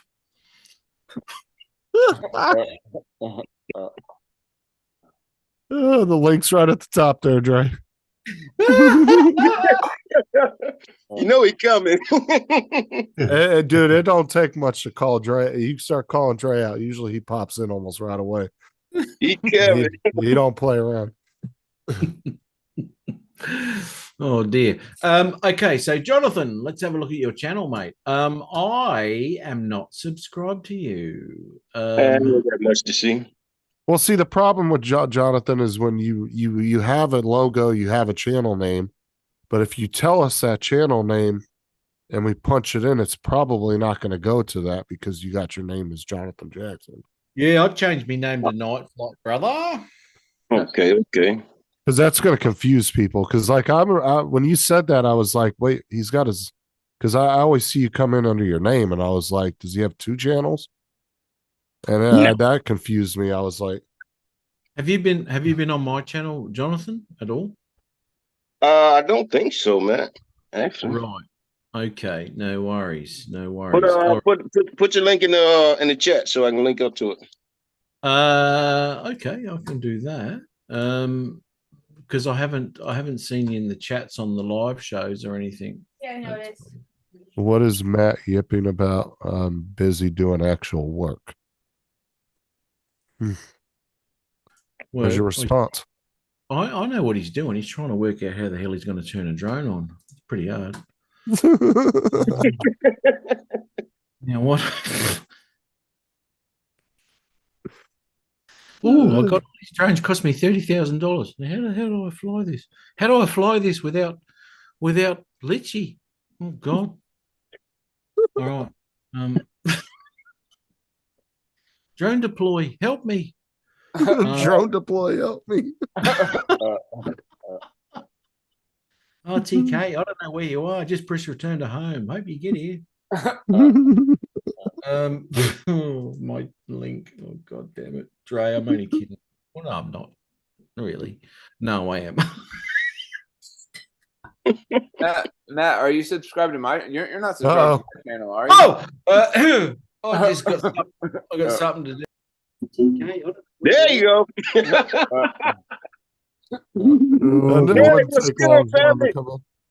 It's time for shenanigans, I see. What's up, Dre? How we doing this morning, everybody? All right. And yourself? Good. Just watching Matt dig a hole. Yeah, he does a good job of that. Don't be running now.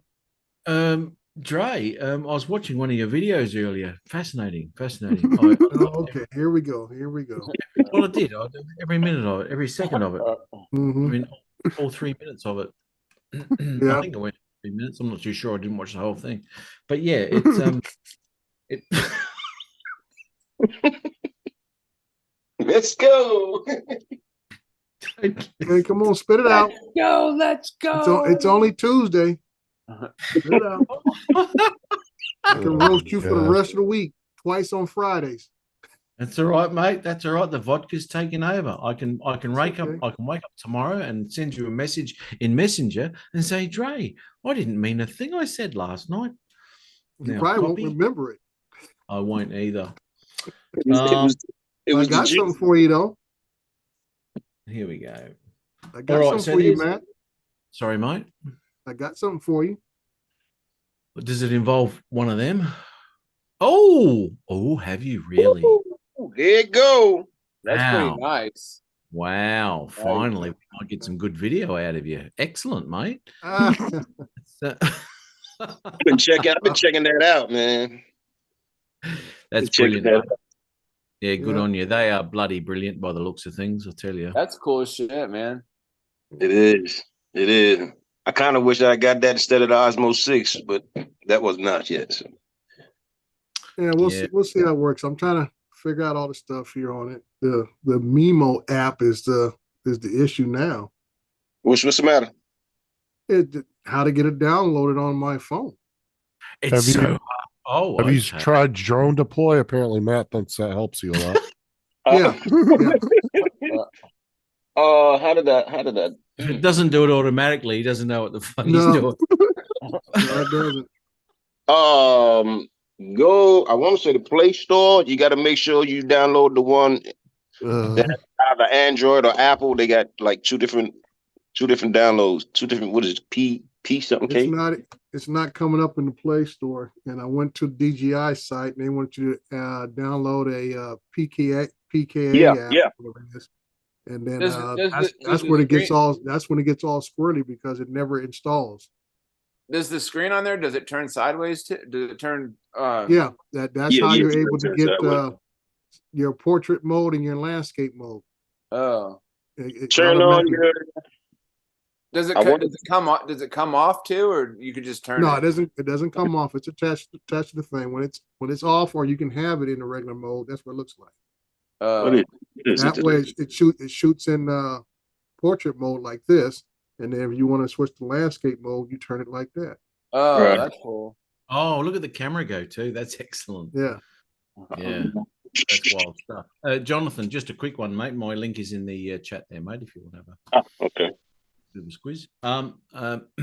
Watch everything from the beginning. There's only like 5 years of footage there, so I want to comment on every single video. That's Um, all. Hey, And- hey Matt, are you subscribed to my channel too? You're not. Are you subscribed? Have to you my got a channel? channel, mate? Hang on a minute. What's going on here? When have you had that? How long you had it? I've had it for a while now. What? I got you, Yeah, man. man. I've just texted in here, Anthony Alexander, and nothing's coming up. No, it's Teach Giggles FPV. Come on, no. What was it? Teach Hey, Giggles 11,000, Justin. FPV. TJ Giggles FPV. For the love of God, TJ. T. 800,000 views. 800. I just cracked 700, Justin. I just hit 800 last night. Yep. Yeah, I think I'm on 800. Let's have a look at my statistics.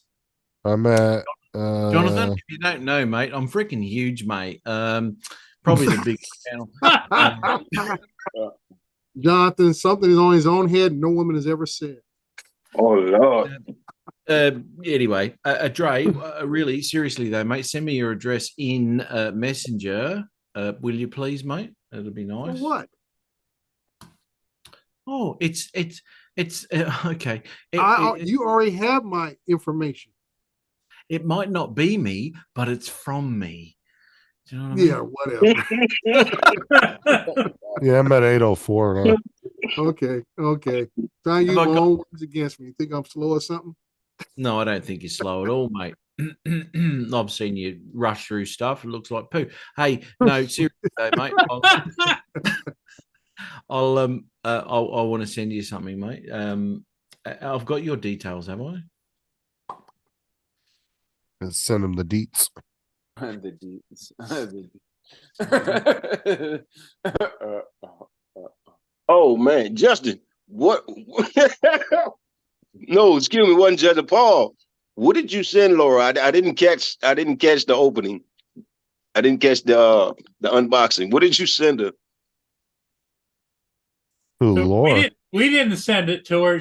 That was the unboxing she did was a plaque that was purchased for her by her significant other, David Birdman. Hilarious. Okay. So funny. It had me fool. I thought it was real.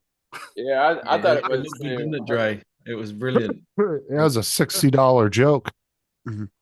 But you know what? Well worth it. It was a very, very funny thing Yeah. to do. I said I thought it was real right to the point where I read the inscription twice. I said troll comments. I'm like, oh man.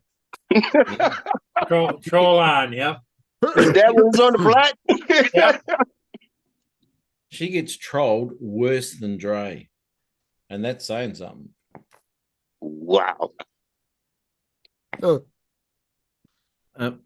Actually, Dre used to get trolled, and then he put a couple of gym videos up. No one said jack shit since, for some reason. Are you talking about when he started working out? Yeah. I seen those. I've got to start looking like Matt. Otherwise, people are gonna pick on me. So yeah. Actually, I was watching something the other day, and I think you were on my live show, Dre, and I was watching something. Anyway, you had your teeth, and your fucking arms are huge, mate. Let's be honest. And I just couldn't believe. I said during the live show, I looked at it and I went, bloody hell, Dre. Your arms are out like this, and their fucking triceps are all bloody big. Jeez, I'll tell you what. You're fitter than I was when I was going to the gym when I was 30, mate. Let's be honest. It's a good thing, though, Always get in the man. mood around midsummer because I said my birthday's next month, so I just got to do something for my birthday. What are you going to be this year, mate? You're in your 60s now, aren't you? 60 Yeah, I'll something. be 62. 62, that's right. Yeah, I remember your 60th, actually. Yeah, I'll be 62 years old, and I plan on, if everything goes according to plan, I'm gonna try to bench press 415, 420. Wow, my warm-up weights. Yeah, good on you, mate. Good try. His warm-up weights. With one arm. Yeah, okay. So Joe, I came in, hear about your medical scare there, bud. Are you on the mend? Well, I'm doing a lot better now. Good. That's good to hear. They did stints, or what did they do, Joe? 2 stents. Yeah, Justin, I sent you a picture of my chest x-ray from a few years ago. All right, hold on, I'll share it. I'm one piece at a time. Let me pull up Messenger. So where did they put I haven't the got a stents at? recent one. In your heart valves or where? All behind the heart in different arteries. Okay. A total of 15 now. Wow. Damn, that's pretty crazy looking. I got twist ties in the middle when I had the cabbage. That's all the stents in the heart right up in there. Mm-hmm. And then that little circle right there is a 22 caliber bullet in a rib. Okay, I'm sure that's got a story. Oh, yes. Idiots. My brother-in-law's brother, we were out on Bayou Bienvenue shooting and playing around out there. We had a camp, and I'm coming around the corner after shooting a marsh hen out there. And he's pointing at me, and I said, "What are you doing?" He said, "I'm going to shoot you." And I said, "You haven't finished firing all the bullets out," and I didn't get it out before he pulled the trigger. Wow. Oh, It was damn. kind of a stupid thing to do. I was 16. Max. Yeah, I think I might have been one less brother-in-law's brother. That's I had a crazy. loaded weapon. I almost shot him. I came close to doing it. Yeah, that's crazy. That's And crazy. the thing is, here you'd have been justified. And the doctor, they wound up leaving it in because they said they didn't want to break the ribs to get it out. Right. And he said, he looked at me and said, "You must drink a lot of milk." He said, "Because it never made it through." but he had been shooting 22 Magnums all day, and he had just switched over to regular 22s. Yeah. So if it would have been a Magnum, it probably would have broke the rib, went through, and my heart was right next to it. Well, I can say it would have probably ricocheted off a rib and went straight up to the heart or something and tore that tissue, and who knows where else. And that would not have been good. Yeah, but that's why I tell people, you know, when I was an officer, I said the most deadly weapon on the street is not a high-powered weapon. It's 22. usually It's a 22. No, 380. 380. I did more homicides in 380 being the murder weapon than because it goes in a high velocity and it ricochets off all the bones, and it ends up tearing up so much soft tissue inside. The person usually bleeds to death internally. Yeah, because we never find an exit wound. What's up, Max? Well, that was the first incident with Robbie.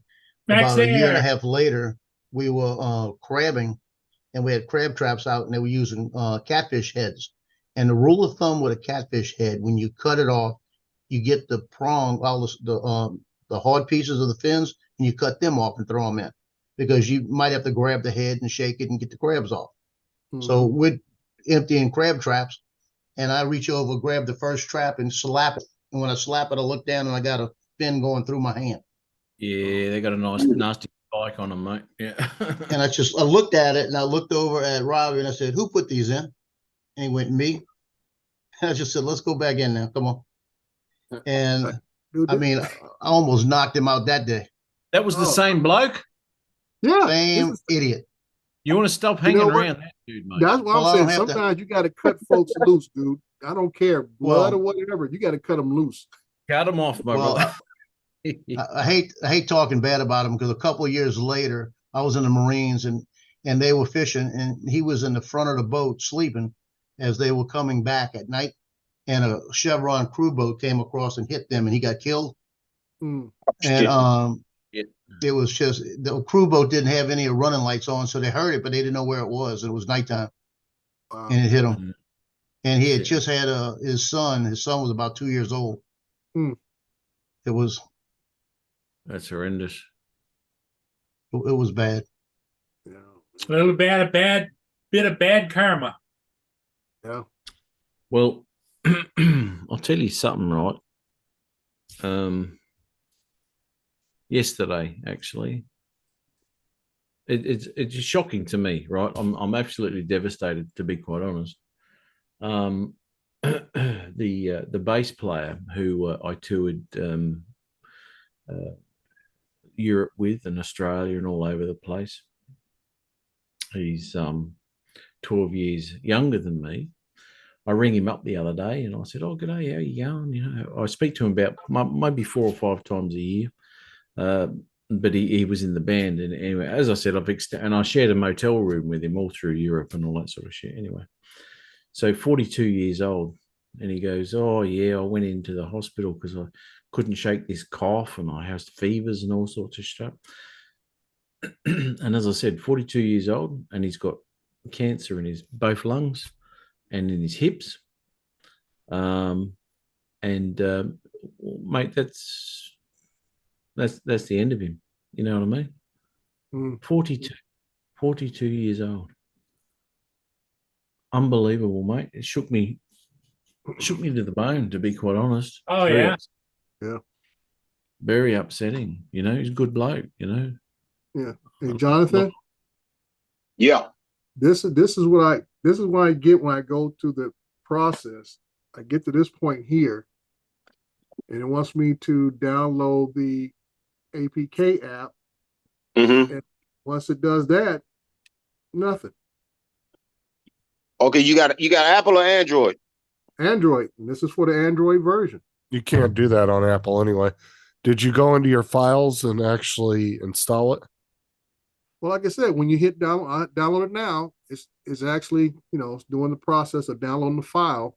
Right, but you have to do just like on your computer. You have to click on it in your files wherever it downloads turn to, on the and then you click to install. Now, what happens? My phone will tell me for me to open it. When I click on it, Justin, it says I have to go to my settings to allow it to open. I go to my settings, and it is nowhere there. Okay, you got the pocket on when you're doing that? Is the pocket on? No, it's not Turn off. on, turn on the pocket. Mind you, they gotta connect to each other. Right. So when you download it, turn on the pocket. Make sure the pocket is on. Turn on your not Wi-Fi. Your Bluetooth. Yeah, Bluetooth is on. Right. Turn on your Bluetooth. You might need to turn on your Wi-Fi. I'm not sure. You know how y'all's connection goes on now. But once you download it, they'll link up to each other, and you should have a little screen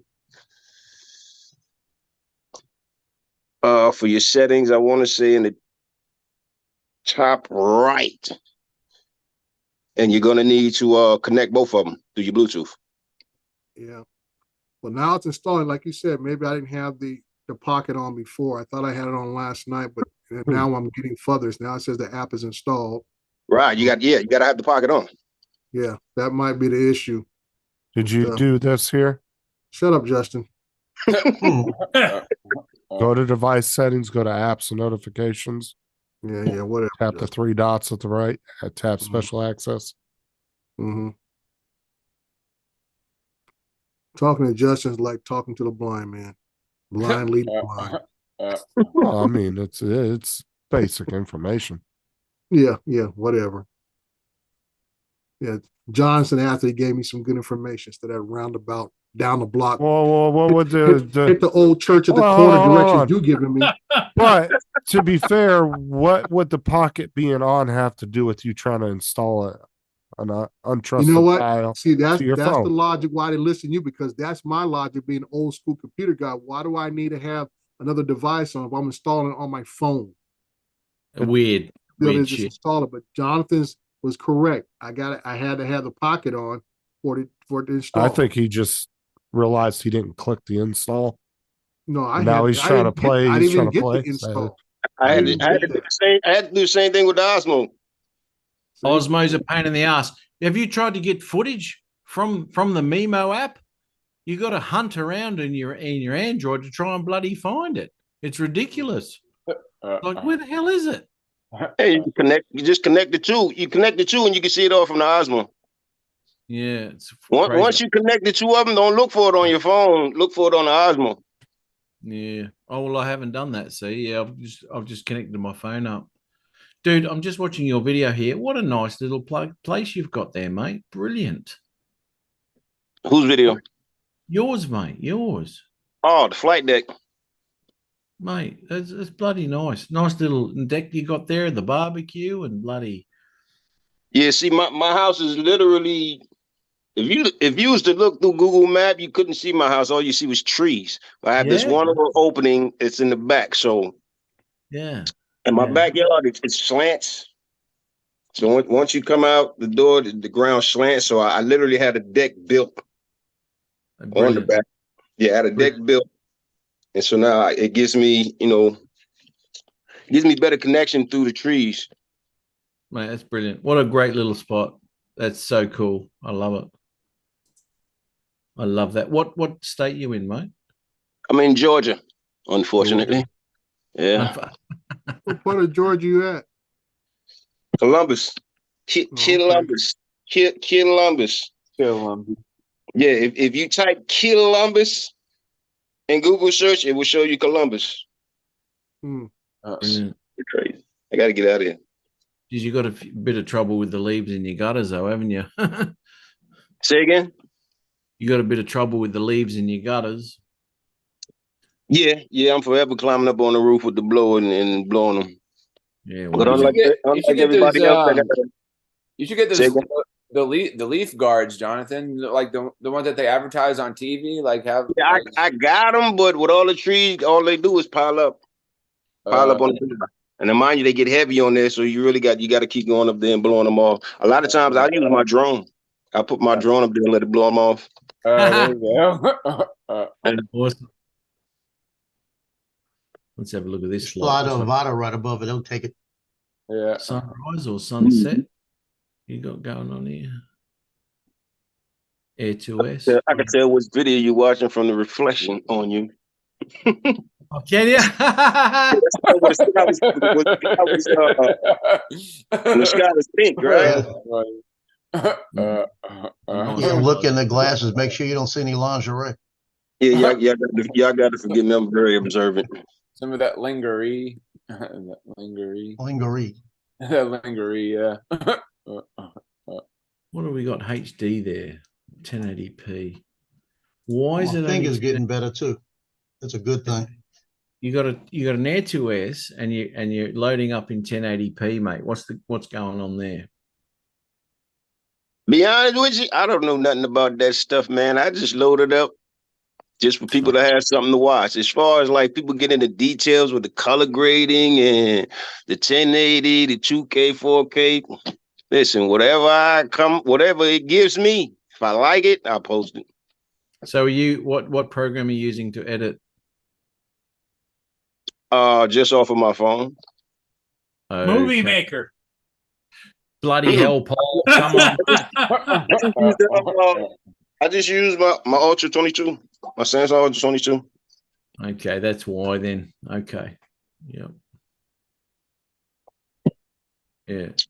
See, my whole thing about this drone stuff, man, was to gather everything I need first. When you're raised like I was, you taught, if you're going to do a job, make sure you have all the tools for the job before you start the job. That way you can complete the job from start to finish. So, okay. Well, download DaVinci and give me a call, mate. Oh my God! Here we go. Yeah. Okay, Dre. I know you're not interested in high quality stuff, mate. I know that. I just provide high quality information. Mamma mia. To be fair, Matt, he's still trying to figure out how to download a file on his phone. Yeah, it's a bit 80s, isn't it, of him? Phone? What phone? How can you download this to a dial phone?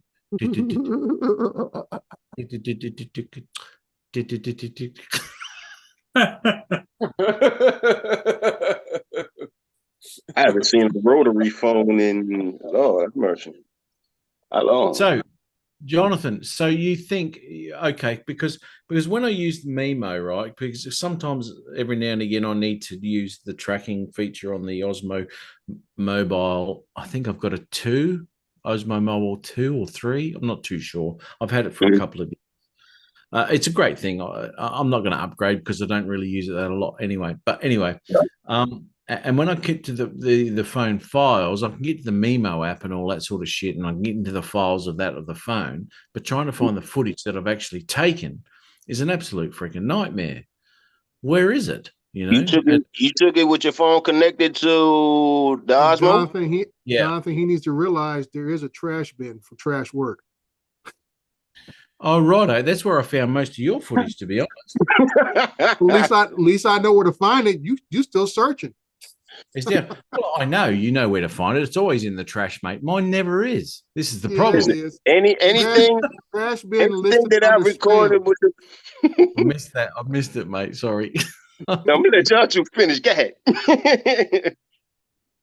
I miss Dre's diss on me. And they're always fun. Yeah, I've come to notice that anything I record using the Osmo, I literally have to find it on the Osmo. I have to go through the Osmo to find it. Like you turn the Osmo off and you just look in your phone, it's like it's not there. It's saved on the I don't know exactly how all the internals work. Yeah, it's saved on some crazy file, right? And I have found it and I've used it, right? So, but anyway, I don't do it that often that I actually remember where the hell it was. I'm going to try something and just see what goes on there. But anyway, in fact, look, I'm gonna take off for now and try to figure what the hell I'm gonna do. See you, Anthony. TJ, excuse me, fella. TJ, you know what you got to do, man. Yeah. All right. Now listen to me. We laugh, we have fun, but like I said, the conversation we had with you this morning is very serious. So that's where you focus at right now. That's what your day pertains to. Yeah. Getting to her and y'all talking. You're literally talking one-on-one, not everybody in your ear, this, that, and the third. You need to find out exactly what the problem is. You need to work on that. You need to fix that. Because if you don't, my God, listen, you're gonna be a lonely soul like me. Yeah. The people in your neighborhood gonna call you the crazy cat man like they do me. The crazy cat man. Look, that's what they call me. Look, they see a guy in a 3-bedroom house with 4 cats, and yeah, they like, what the hell's going on? Something's wrong. All he does is fly his drones. All he does is Right. fly his drones and his cats are running around. Something's wrong with that You hear dude. me? You don't want to end up by yourself, man. You really Yeah. don't. Crazy Yeah, drone. I know you told me before, like drones ain't gonna make me happy. So Listen, drones give us drones give us a sense of freedom when we're in the air, right? But guess what? What goes up must come down. You got to come down and deal with everything else that's behind you once you come out that sky. yeah. Now, let me tell you something about a woman, TJ. We complain about their bad parts and how they argue about little shit, this, that, and the third. But guess what? You do more complaining that you're not able to hear them complaints. You listen, you better off wanting to have somebody to argue with you than to have nobody at all. Yeah. I don't know, man. Like I just don't like adulting, but I mean I guess it's You're something an adult, dude. It's too late not to like it. We grew up watching Never Never Land, but it don't exist. Yeah. That's Hollywood.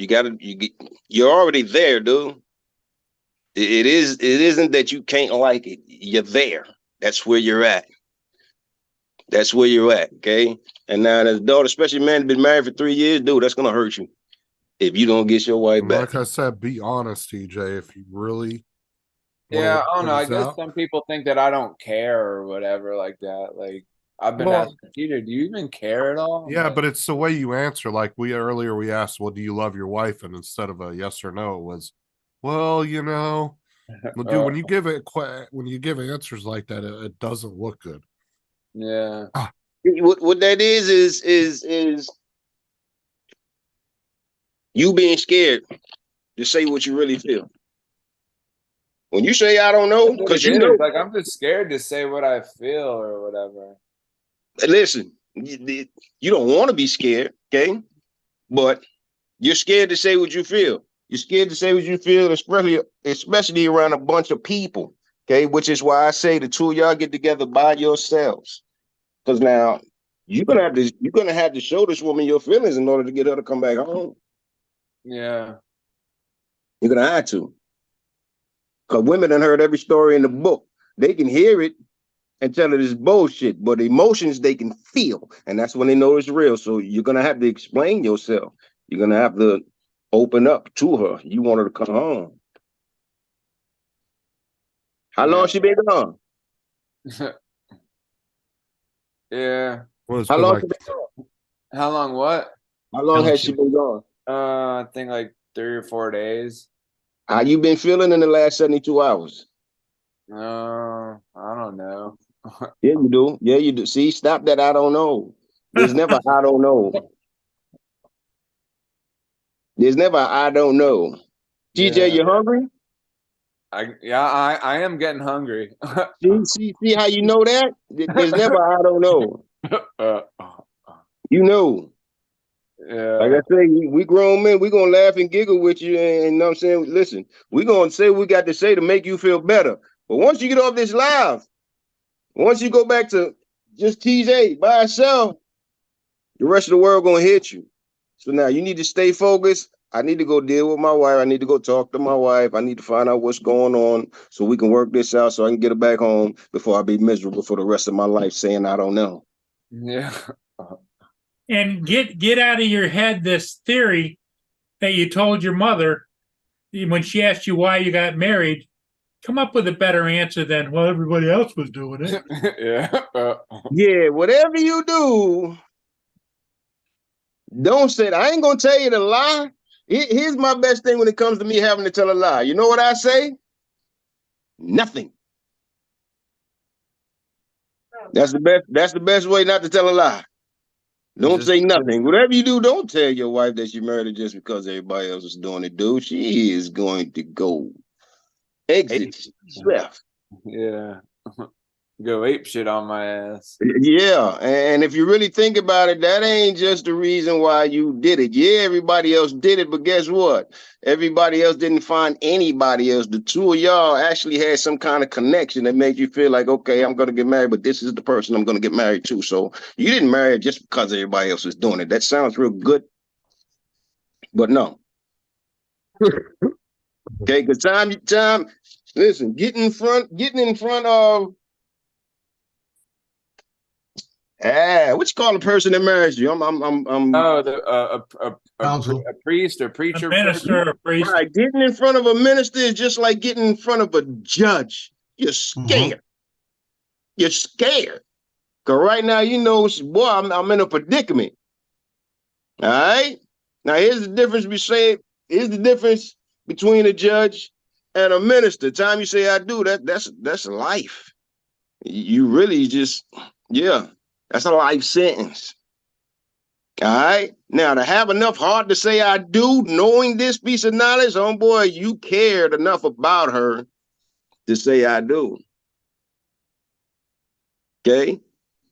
Yeah. I cared enough about mine to say I do. And when it was over, I still didn't want to let go, even though I know she's with the next person on Facebook saying that's her husband, blah, blah, blah, blah, blah, blah, everybody in my head, blah, blah, blah, blah, blah. Yeah, I hear that. I see that. But I know when I signed up, it was supposed to be forever, through better or worse. So now I call myself sitting there, let the worst, the worst will eventually run out. Worst will run out. Till one day she called me like, hey, we might as well get a divorce because we ain't been together for such and such years.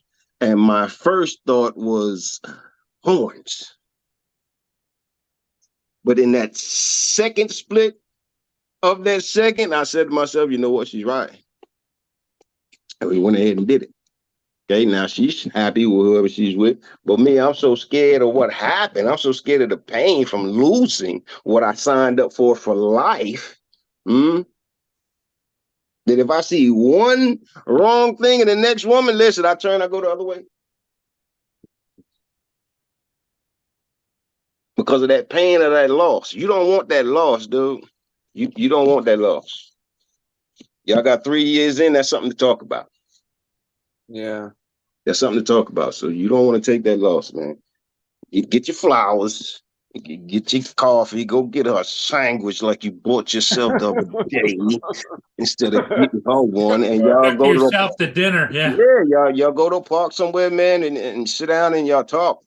Y'all talk and don't hit it. Before you say, I don't know, or something she asks you, you think about it, TJ. Yeah. Don't say, I don't know. You think about it. And don't be scared to tell her what you feel. This is the woman you've been with for 3 years. You got to open up. Yeah. And it's hard for men to do that because we got so much pride. We're animals, we're beasts. I tell anybody, quit, boy. I'm emotional. And another thing, it's hard for me to like have feelings. Like I've only cried like one time in my whole entire life, just one time. Well, and, like I don't know like what I don't know why it's hard for me to express my feelings or like whatever. Like because you hide them so much, man. You got to stop hiding them. Stop hiding them.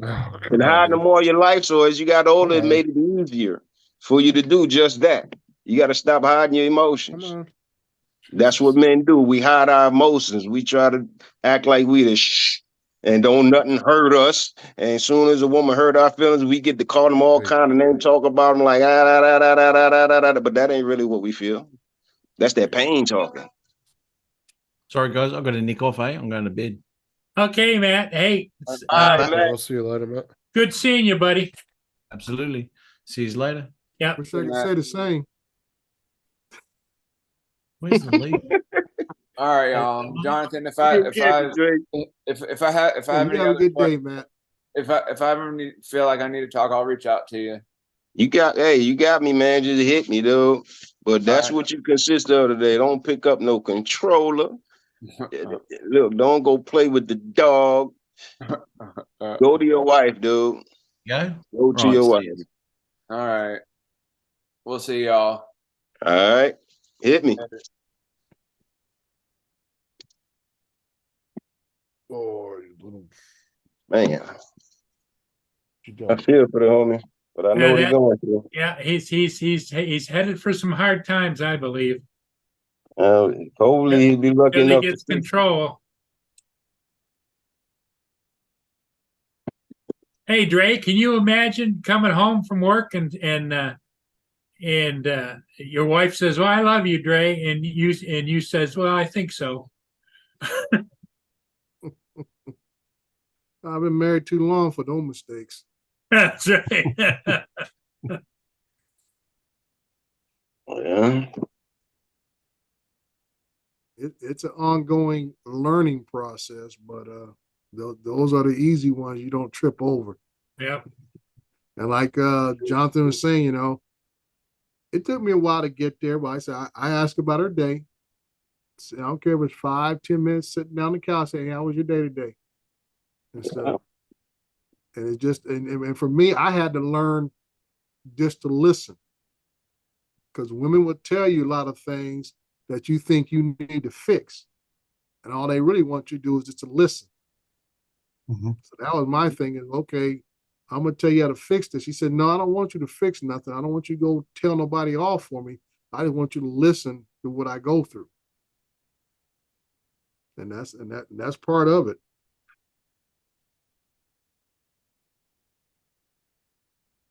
Whew. I installed a new app with connection. Security allowed that. What you talking about, Fuse? Install a new app with connecting. Like you ain't finished the sentence.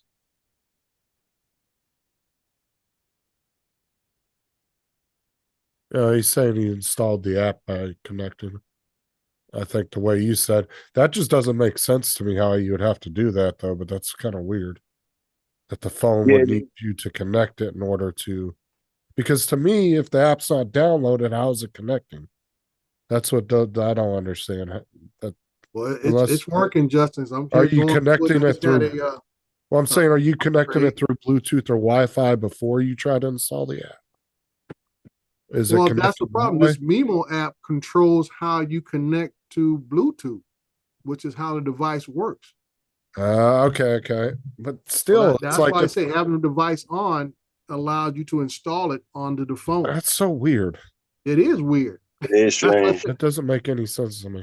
Like I said, I'm using the same log as you're thinking with computers. You can do this, or with phones. You can do this. Install the app first, then you turn on other devices. Yeah, and because to me, the device shouldn't work unless the app's downloaded first. right. So that's What I was thinking. So Jonathan put me on the right track. Everything's uploading now, and I'm good to go. Glad to help. Because I still got to find out one other question. Because like when I hook this thing up, because you can use it as a webcam, but when I connect it in the back, the USB-C cord, it cuts all my audio. Not my audio, but my speaker. I can't hear nothing. Well, get up with Tom. He's been using I it. know. I already sent a message to Tom and see where that takes me and stuff. I know he was on the other night and stuff, and going from there. So that's what I'm saying. There's little glitches here and there. Got to figure out stuff. You got the mics. Oh yeah, I got the mic, but there's built-in mics on it. I mean, if I connect this thing right now I'm using my Ozbot right now on my desk. And you see the picture, and I can hear you guys through my speakers on my desk and everything. If I hook it into this Osmo thing, I won't hear nothing. You'll still see a picture. Check your mic settings. It might be set like I'm just guessing here on this one. It might be set like if you had the DJI mics connected to it. It might be Well, it might be your computer audio is defaulting to that as a speaker, even though this is what I'm saying. I had it at my house last night on that system. Went through everything because I went through Zoom just to test it out. Okay. And I said I brought it in this morning. Same thing happened here, and we're using Zoom now. Yeah, but did you test? Did you look at your computer audio? Yeah, because like I say, if I do the actual test in Zoom, it'll give me a little pinging sounds, a little do. Okay, yeah. So the speakers actually work, but it won't separate the audio going through the speakers from the Osmo. Mm. Because an Osmo, it'll tell me when I'm using the mic, the mic that comes with it. It'll tell me that it's picking up my voice, but I can't hear you guys. Yeah, unless I had one, I'd just be guessing her. Yeah. Yeah. So that's what I That's said. I reached probably out to Tom already and trying to find out what's going on and going from there. Just so we'll get it worked out. I mean, I bought this mainly for just to work my other one. I have 3 other pocket cameras. I don't have this is my first DJI one. I had the Fimis. I had the Fimi 1. I got the Fimi 2 Pros. I got a couple of those. And I like them. The only thing that intrigued me this one was the 1-inch sensor for low light work. And then I like the way it had the 180 spin already in it, because usually you got to have a handheld gimbal for that. I know I have some of those home gimbals, and they had that 180 spin move built into that, and I can use those with the GoPros I have. Put them in there, and I get that little slow spin move if I want it. Okay. So that was 2 of the things I was looking for and everything. I'm just trying to get smaller with my gear. Cause like I said, you go out in the field, you don't want to be lugging a bunch of stuff. Cause that's how you end up losing stuff, Well, damaged and everything else. Hold on, you don't want to apply the same methodology you had about having a big drone on the job site? You don't want to show up with a Well, that's what I'm 1980s saying. camera? That's what I'm saying. I gotta carry my drone, so I don't need all my other accessories to take up as much room. Like I said, you got to show up to the job site with a 1980s camera. Yeah. Yeah. Got one of them big old VHS cameras on my shoulder. Yeah, we're ready to go. Yeah. So that's all I'm saying. I mean, you try to be as compact as you can, and like I said, that's not part of the job. This is just stuff I do on the side. It has nothing to do with the work, but it does allow me to now I got these pocket cameras because some people want you to do when they're doing a building towards the last phase, they would like you to do a walkthrough if possible. And everybody think it's just easy to fly a drone inside of a building. I said, no, flying inside a building, no matter what size the drone is, it's still a lot of issues you got to worry about. Depending on what kind of drone it is and everything else, as far as controlling the drone and what's inside the building, how low is the ceiling level that you're working in and everything else. Yeah, because not every building's an empty hangar, right? Like, right, yeah. It's got shelves, cables, all kinds of shit running through there.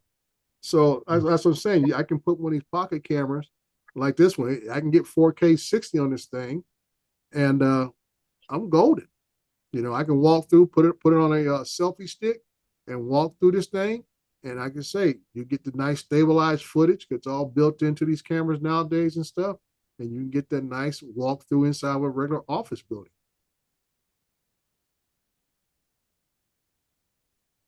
So that's good. But I say once again, thank you very much, Jonathan. I appreciate it, partner. You got me on the right track, and I got this thing wired up, which I don't really like this thing where it has to work kind of like through the phone. Like I say, I'm out in the field. I don't want to have my phone other than a hotspot. So you can't just do everything right on that without the phone? You can, but the phone is just a bigger item to hit all the different controls on. Yeah. Even though this screen like does that have the removable remote control? The program in the phone works all the features for the Witchcom. So yeah, you're gonna have to have Mimu on when you're using it. Yeah. Yeah, see, that thing should be able to be standalone. That kind of sucks. Yeah, I mean, you can do so much standalone with it. I mean, not that you have to have the Mimo app, I would say, on all the time, but when you want to start making adjustments, it's easier to have a phone because you got a bigger screen.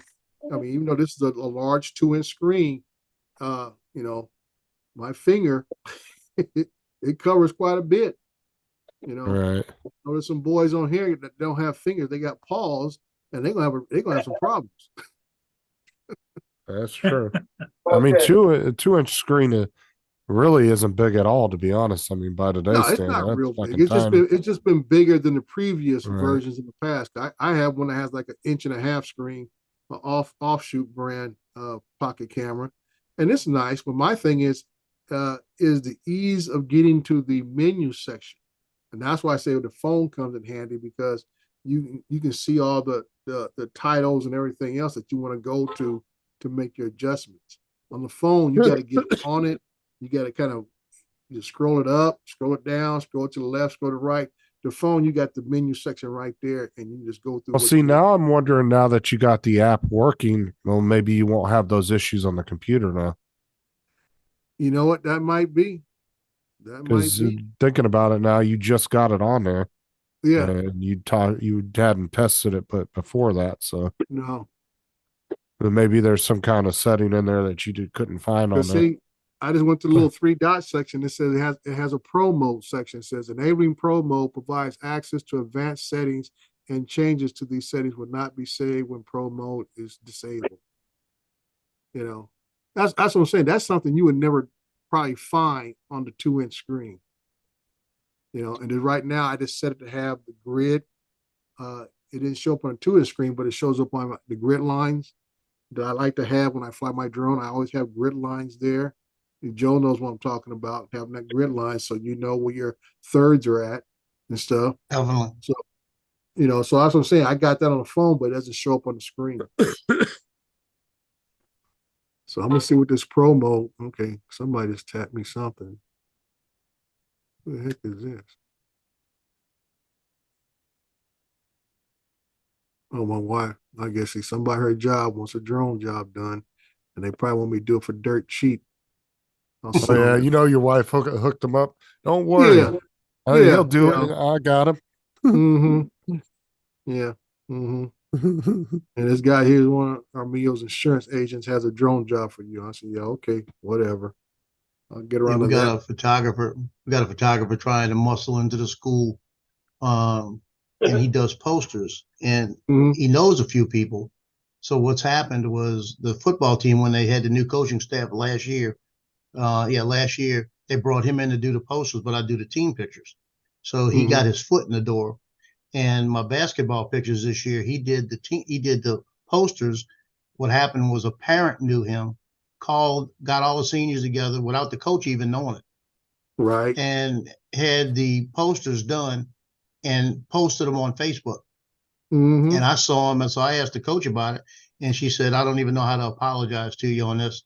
I said, well, be honest with you, I make $13 a poster, so I didn't lose but $60 in a deal. Yeah. And because I basically give it to them.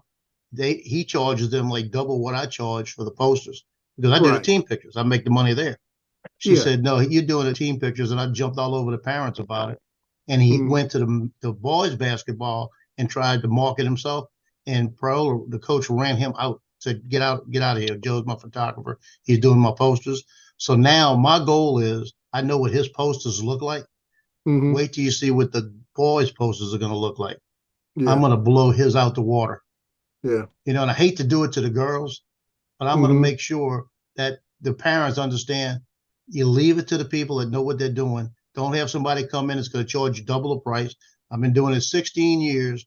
I could raise my price, but I don't raise my price because I have more of a commitment at the school than I have a business at the school. Right. And that's why I tell some people, sometimes it's not about trying to always tell people, you don't have to make a killing on every job, because you give people a good price on something, it will lead to more work down the road. And like for you, you got to establish relationship with the school, which means, guess what? The next school or schools within the same district, because I you know, where I live at now, when I grew up, it was almost like just one high school per city. Now we're talking about 4 high schools per city in my area and stuff. So you're talking about, you do a job for one school, guess what? You get a job at the next school, and the next school, and the next school. So that means your money starts to grow because of the number of work, the quantity of work that you're doing, because of the quality that you established. Right. You make it in quantity. You know, yeah, that's how you look at it. But see, Dre, your wife's out there like a mafia don. Don't worry, I know a guy. He owes me a favor. But see, Justin, this is the second time she's trying to hook me up with one of her school people. One guy was doing home inspections on the side after he teaches. What's up, Jody? You know, she had me call. He gave me a number to call this company and stuff, and they got milling around. And I told them, I said, hey, primarily I'm a drone pilot. I am a certified inspector. So two things you're going to do: you're going to be paying for my drone work, and two, you're going to be paying for my credentials and stuff. You're hiring people who are not even certified inspectors doing home inspections. Okay. And I always tell people, I said, this is what you got to worry about when you're out there, selling whatever services you sell. When you start signing off on things, that's legal liability right there. Right. When you start doing, that's why I tell people about what drone mapping is, that when you start using words like surveying and all that kind of stuff, you're treading in muddy waters and stuff, because most states, not every state, but most states, you have to be licensed and registered within that state to do surveying work. So that's why I tell people, when I talk about mapping, I'm a data collector. I collect the data and turn it over to the surveyors, because surveying works means you're doing calculations and measurements. And that's the difference right there. I can go out there and fly and whatever else. And I talked to some of my clients, said, well, can you do GCPs? I said, yeah, I can, but I'm reluctant to do so because that's part of surveying work. Setting reference points on job sites is surveying, because one, you're doing measurements.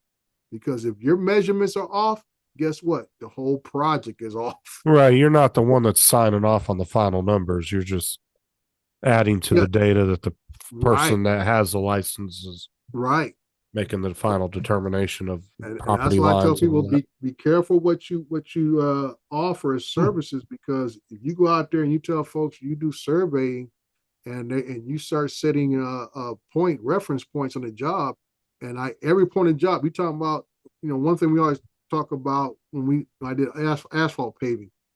If the curb and gutter is not right, the asphalt ain't gonna be right. If your curb and gutters are off, the road is gonna be off. Simple as that. I ain't talking about left and right direction. I'm talking about height. So that curb top is not the right height.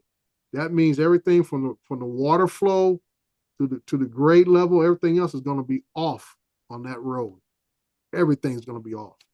And that's how critical it is, that you got to make sure that your measurements are within a certain tolerance. You just can't go out there and Mickey Mouse it and say, okay, yeah, they can make it the difference when they do the road asphalt and stuff. Nope. Because plus you can't perform a survey just from the air anyway, right? Like, no, I mean, I'd say one double checks the other. Okay.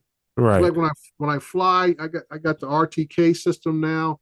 And yes, it uses GPS. RTK is like having GPS on steroids. It just gives you more satellites, more accuracy, keeps the drone more stable in the air. It doesn't drift left to right, up and down as much as it normally would with the regular GPS. That's what RTK is. But I always tell people, if you want the most accurate orthomosaic two-dimensional flight you want to have the ground control points used along with RTK. That means one is like a redundancy. One is redundancy to the other. So you can verify each part of that orthomosaic map based off the GCPs, which is the ground point reference points, and off of the RTK information that comes from GPS. So one just backs up the other. So that's why I kind of get when people are talking about, oh yeah, I use a Mini 2, or I use this and that, and I go fly mapping stuff. I'm like, dude, it's a little bit more to it than just flying a drone in a lawnmower pattern. Well, that's the problem, is people do go out and buy like Mini 2s and Air 2s, and then they under the assumption that's good enough to do those type of work, and it's really not. Yeah, they do it, and then you have certain clients which they don't tell you.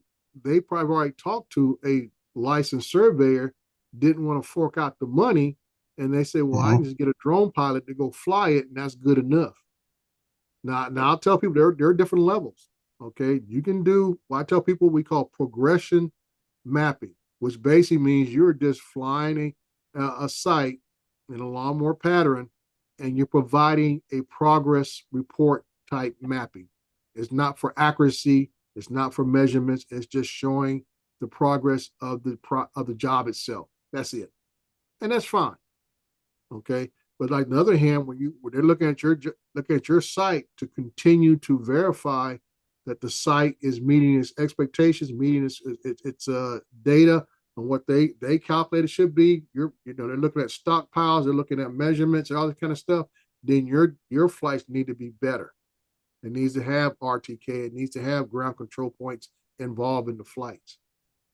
Because I had 2 jobs. I got 1 job. Matter of fact, let me go ahead and talk, Justin. I got to find this, and I'll show you what the difference is real quick here. As soon as I pull this up, I got 2 different jobs that have a different number of control points.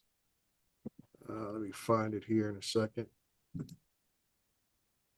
You're talking about the relationships, like when I was shooting football. I mean, last Friday when I was shooting the team pictures, the girls, everybody had to look at the pictures and make sure it was okay. And I actually turned around, a coach was there, and she said, "Leave him alone. He just had a heart attack." And I said, if I didn't have one, I'd be having one now, like this. And I said, just let me take the picture. Let me worry about the picture. Y'all look good like this. And then they said something to me on the sideline Friday night, and one of the girls from the baseball team, the softball team, walks over to me, and she goes, "You think you had problems now? Wait till we get you."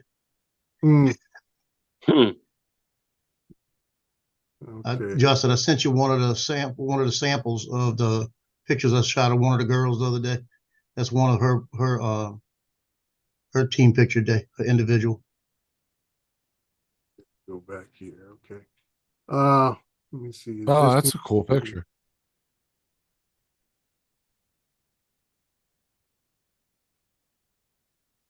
That's the high school basketball team? Yeah, high school basketball. You can show it. Yeah. She signed a Oh, release. yeah, so there it is. Seniors 2023, 2024. Yeah, right here. That's a good shot. Okay, yeah. Now, did she have to like hold that there for you to, or did you like impose that there? She actually spun the ball. She Yeah, I says, was "I just want to about do it to with say. the finger." She spun it, and as she started spinning, I shot the picture, and the Kinda actual perfect. ball is the actual ball is behind that ball. Another girl spun it, and it was perfect like that. So I just copied the ball and moved it over Okay. hers. Okay. Right. That's cool. But Well, the nice. other girl, Julia, her spin she said, "Let me spin it." As soon as she spun it, I snapped it and caught it perfect. Nice. But that's 46 years of shooting pictures. Yeah. Here you go, Justin, what I was talking about. You see that? Yeah. Okay. All those little black X's and stuff, those are ground control points.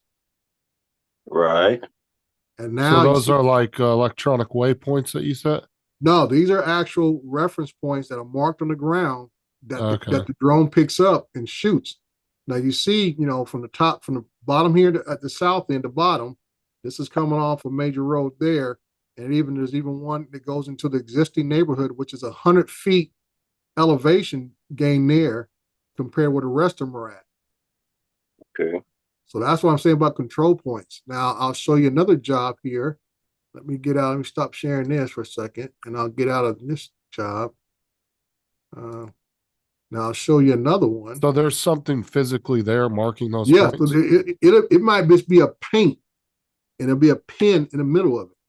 Okay. So, and sometimes it might be, if you're on one that's doing what we call rough grading, the beginning of a job, construction job, it might just be a wooden stick with markings written on it, telling me Right. this is a ground control point. Oh, I know what you mean. So Okay. basically, what they do, they stay there forever. They bury them in there, or what? Usually, yeah, they'll be there forever. A lot of times, if you walk through your communities, You'll just see like in front of survey my house, sites. I have pins in the curb face. I just did curb top in front of my house, because my house was used as the reference point for my whole street.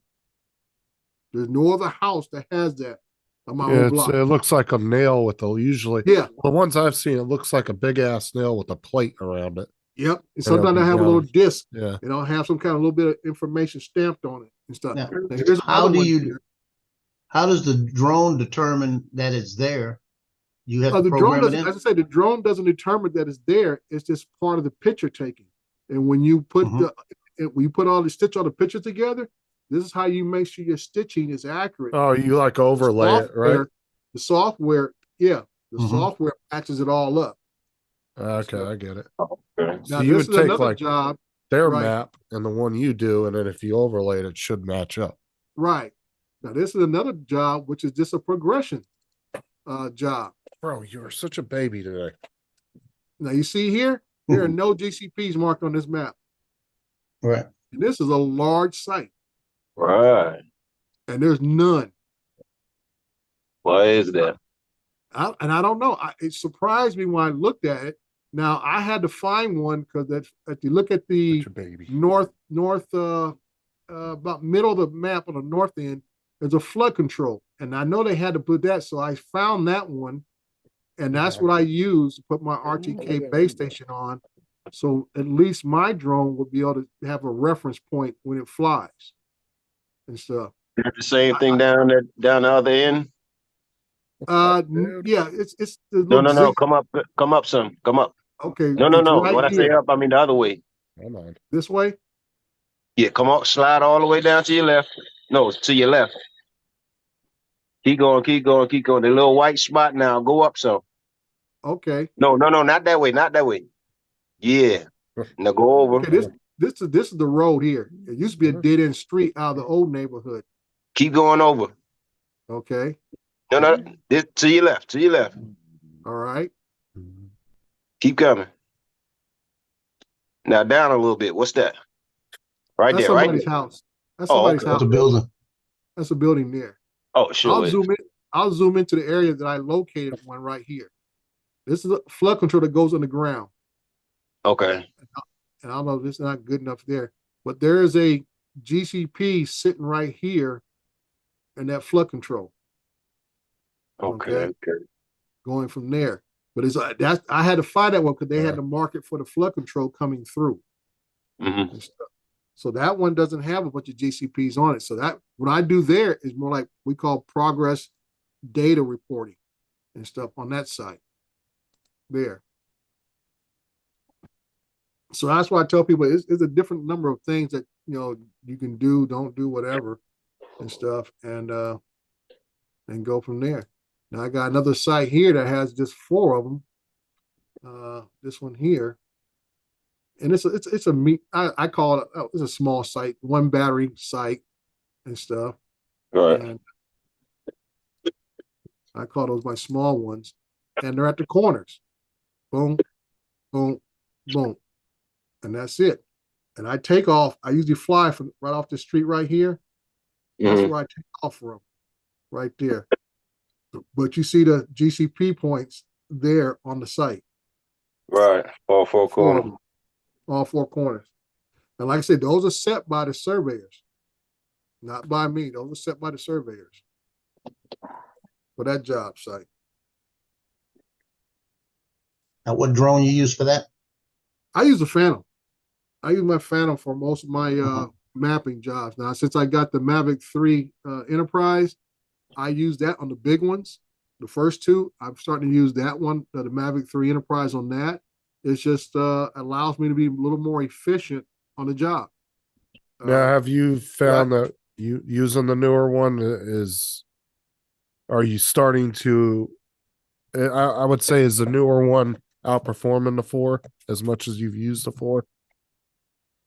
The end result, I would say, is about the same for the most part. Having that 4/3 camera is a little bit nicer. And that's what I was about to say, that, the Mavic 3 Enterprise, 2 things here. Having that 4/3 sensor on that camera means it flies fewer back and forth because it's taking a larger picture. Okay. Second thing is I save time because the battery length on the Mavic 3 Enterprise flies longer. So I'm not returning the Phantom back, changing batteries as often. So I save about a good 15, 20 minutes using the Mavic 3E than I would using the Phantom 4 Pro. Now, is that one easier getting out and getting ready though? Like, is there any time to the difference on that? Yeah, or well, what? yeah, I don't have to put propellers on the Mavic Enterprise. They're already on there and everything else. You know, but that's like I say, once the propellers are on a Phantom, they're on there. You know, you're gonna fly. Coming back and forth, switching out batteries is more time consuming because no matter unless you have a higher level drone that you never have to turn off, like my M30T, 2 batteries, and I never have to turn it off. So that means I don't have to reboot the drone. It doesn't have to reacquire a signal or anything else. It's constantly staying on. Now, have you been using that as much or? The only time I use that is for thermal work. I used it about a couple of weeks ago, and then I did a big project in Riverside, California. It was about 17 buildings there on a aerospace facility that I used that on. And that thing, like I say, I flew over half the buildings before I had to come back and change batteries. And like I said, I never had to turn it off. So whatever I had to worry about, regaining satellites or anything else, I just came in and took one battery at a time, swapped it out, boom, fire right back up, and it's gone. Right. So like I say, little things like that. But other than that, that's why I tell guys, I hear people complaining about the Air 3, how come DJI didn't put waypoints in that and all this kind of stuff. And these guys buy the stuff for commercial work and they're not really doing their homework. And that's the sad part. I said, because I told the guy, I said, why don't you just buy a Mavic 3 Enterprise? He said, well, it's too expensive. And I said, well, money's the issue. Why didn't you go get you a used Phantom 4 Pro? And then you get crickets. Because I told the guy, I said, there's ways you can, and that's what I did. Most of my Phantoms are all used. I bought them used. Well, I would say the Air 3 isn't really marketed for commercial work anyway. That's my whole point. You get people who want to buy these cheaper drones and then they decide I want to do commercial work. Right. And I say, okay, like I told you, when I got into this, it was all about doing commercial work day one. Look, you know why? Because there's a lot of videos telling people just that. Oh, you don't need this, that, and the third. You can get you a Mini 2. You can get you a Mini 3. And you can go that's it. And that's the part of the problem. You got people talking about, and a lot of videos, these guys are talking about, oh yeah, you can do mapping, but they're not saying commercial level mapping. They're just saying, go fly your house, knock yourself out. Go fly your house. No big deal and stuff. But then people are taking that thing and, okay, if I can go fly my house, I can go fly the project down the street where they're doing a development. Well, from what I've seen too, it seems like a lot of people base whether they can do commercial work off of real estate is what it seems like. They look at what people, because so many people are doing real estate, they look at it, oh, well, they're doing real estate with an Air 3, so I can do commercial work with an Air 3. Well, like I said, the difference of what you're looking to do.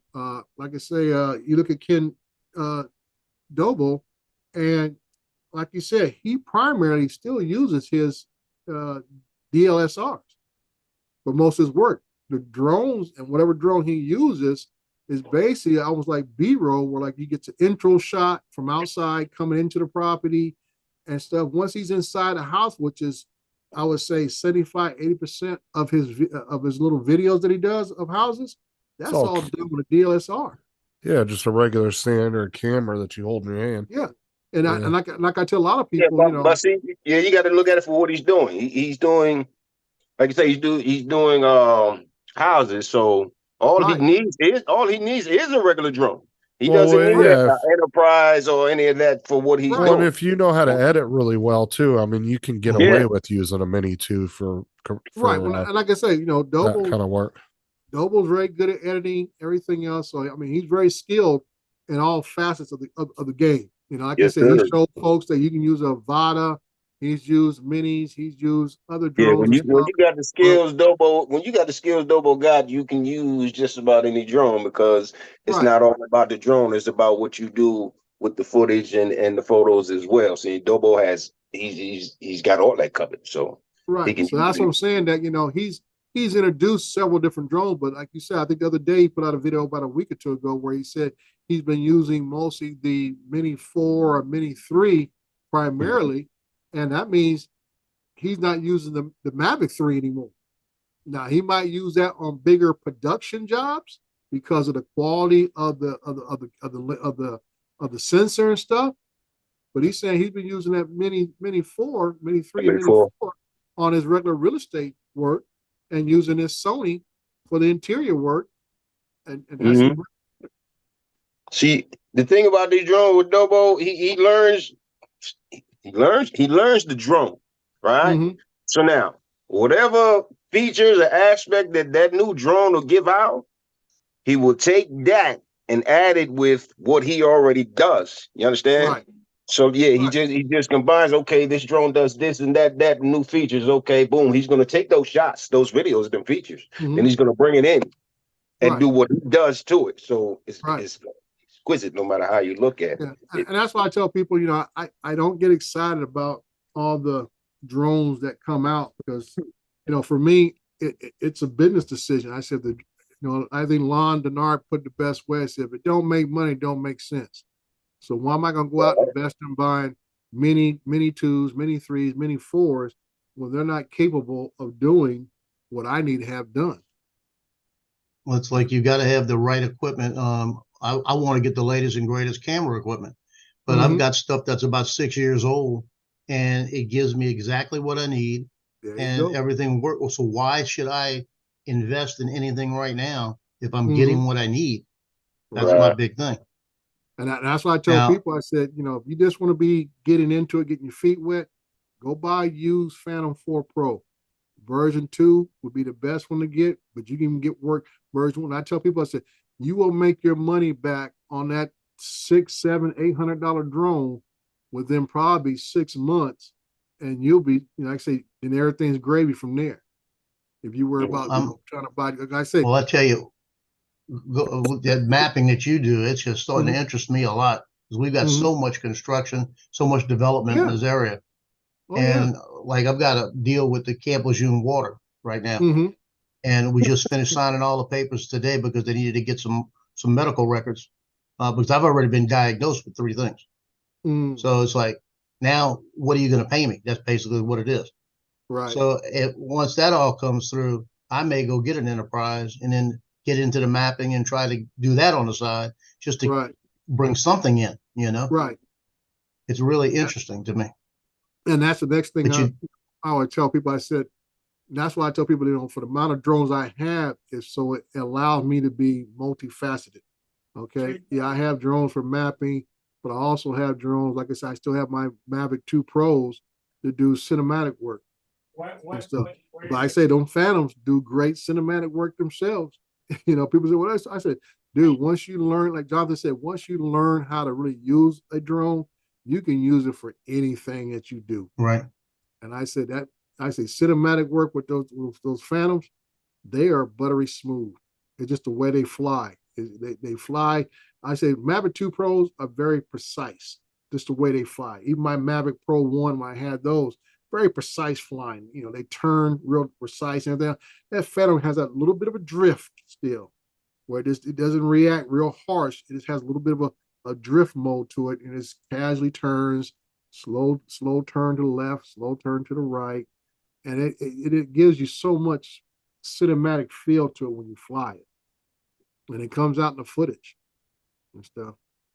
Well, ironic pause. I got a real like a brother in the real estate business. I actually shot his wedding like about 23 years ago, and he's called me, and I've done a couple of real estate shoots for him, just aerials of property. Tells me exactly what he wants. I go out and do it with the Mavic 3. And I flew one. It was a little $2 million property right in the heart of Mandeville. I couldn't believe they wanted as much for it. But when you look at it and in the location, that's really what it's worth. And I told him, I said, I'm gonna do a little special. After I did the flyover, because there were so many trees, I put the Avata up and just ran the Avata around, doing like a walkthrough all around the area of it, through the yard and all the side of the building and all of that. And I've been doing about 1 to 3 shoots a month for him. And because over here, not a lot of people are doing it. And a lot of the real estate agents aren't using aerial because they don't need to. It sells so fast. But I'm getting calls from other ones now saying, can you come do this? because it's becoming very more popular for real estate, Yep. residential real estate to Excited. use aerial footage and, Right. I say motion. Like I say, you look at Ken's work, and it's like a 1 minute video process of everything. And they know now, because of social media, which everybody's using now to advertise and everything else, that's that sweet spot between 30 seconds to 1 minute to put that house out there to grab attention, and then you put on there the address or the phone number of the realtor, say, hey, call so-and-so, boom. And that's what gets people attention. Because just putting a picture, a regular still photo up there, Right. that doesn't tickle people's fancy anymore. And I try to keep it to about 2 minutes max. So that Yeah. if it might be a minute flying above it, might be a minute flying around it. And Right. like I said, it's starting to become popular. I already got my foot in the door. Yeah. So that's it's something, I might make $300-400 a month with a couple of them, right. but that's Okay. nothing but extra money. Are we keeping you up, Mr. Murray?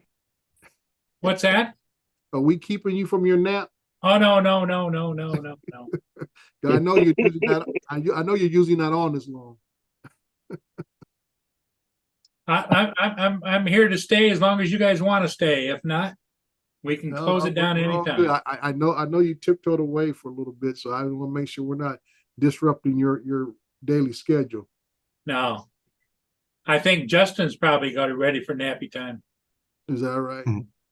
You might be sleeping already. At least he sounds better than he did that about a week ago. Yes. Oh, I'm fine. I don't need no nap. Well, you been walking? Yeah. Okay, I'm just checking on you, dude. That's all. I want you to be healthy. You're too young to be having a lot of problems. Oh, I'm getting better. Okay. See.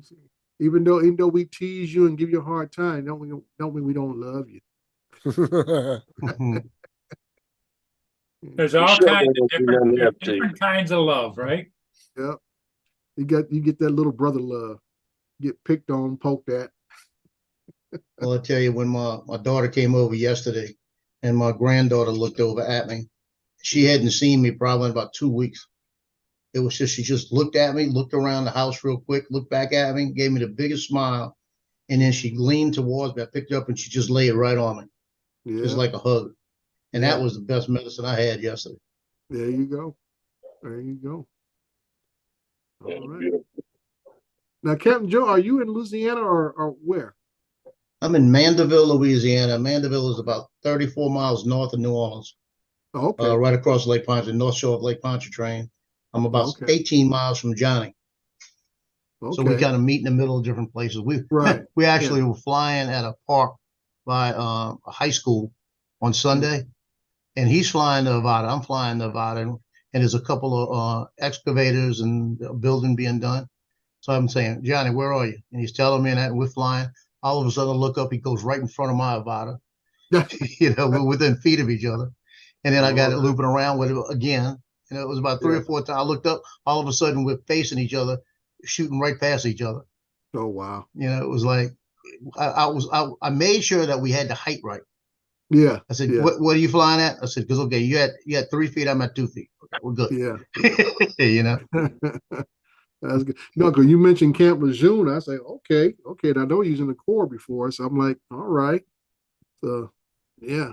I was at Camp Lejeune twice, Oh, drinking okay. that crazy water there twice, and I've got 3 things on the list.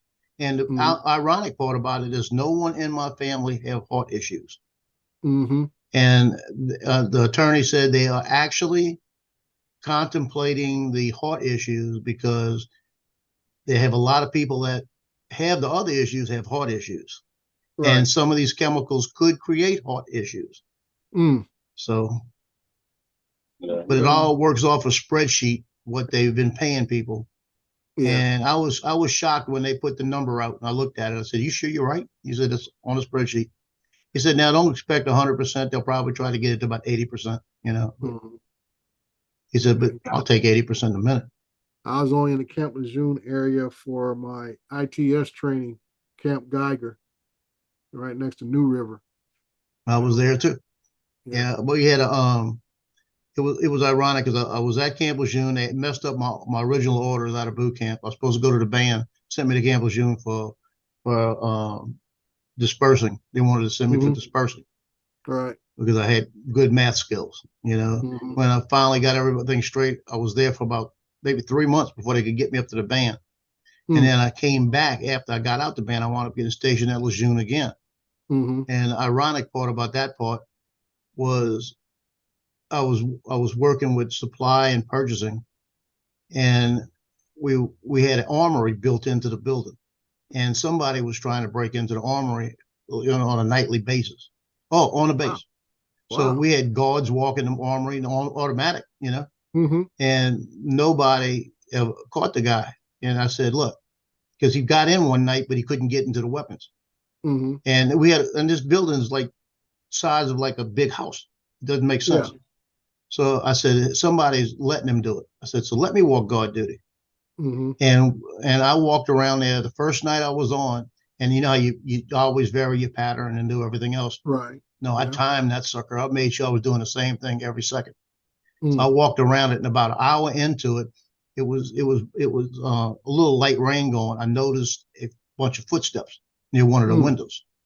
So I said, okay, let's just make that walk again. I made that walk again, came back around, noticed a few more footsteps by that window.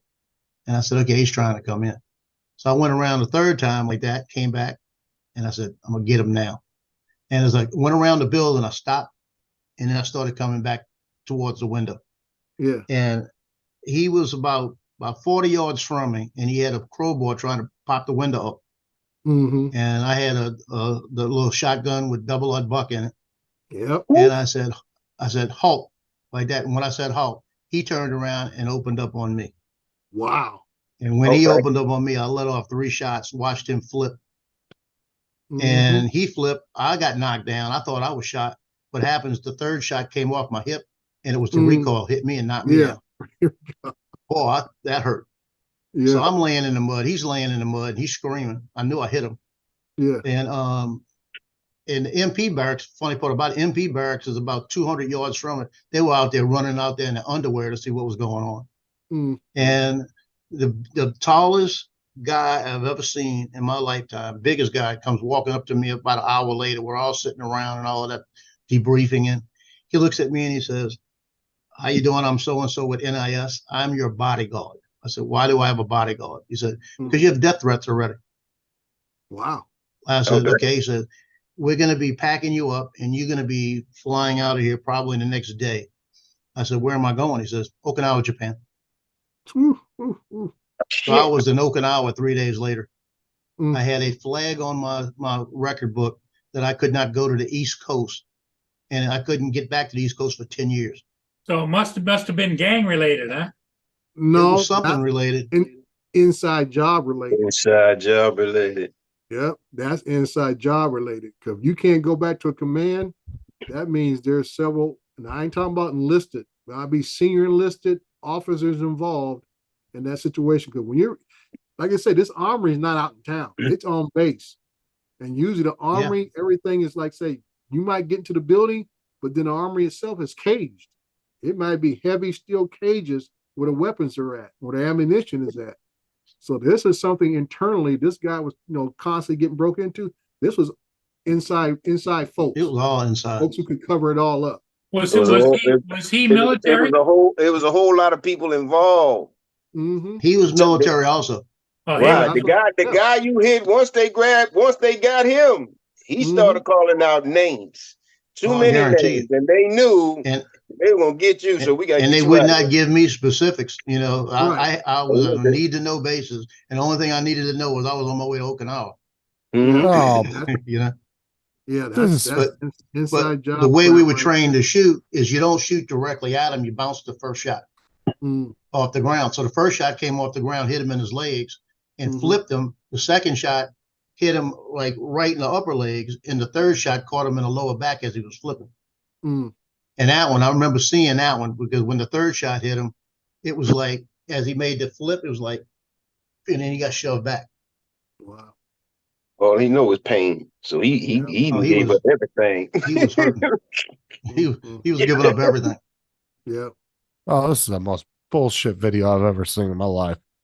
What Come you on, watching, Matt. Jeff? These stupid ass restoration videos.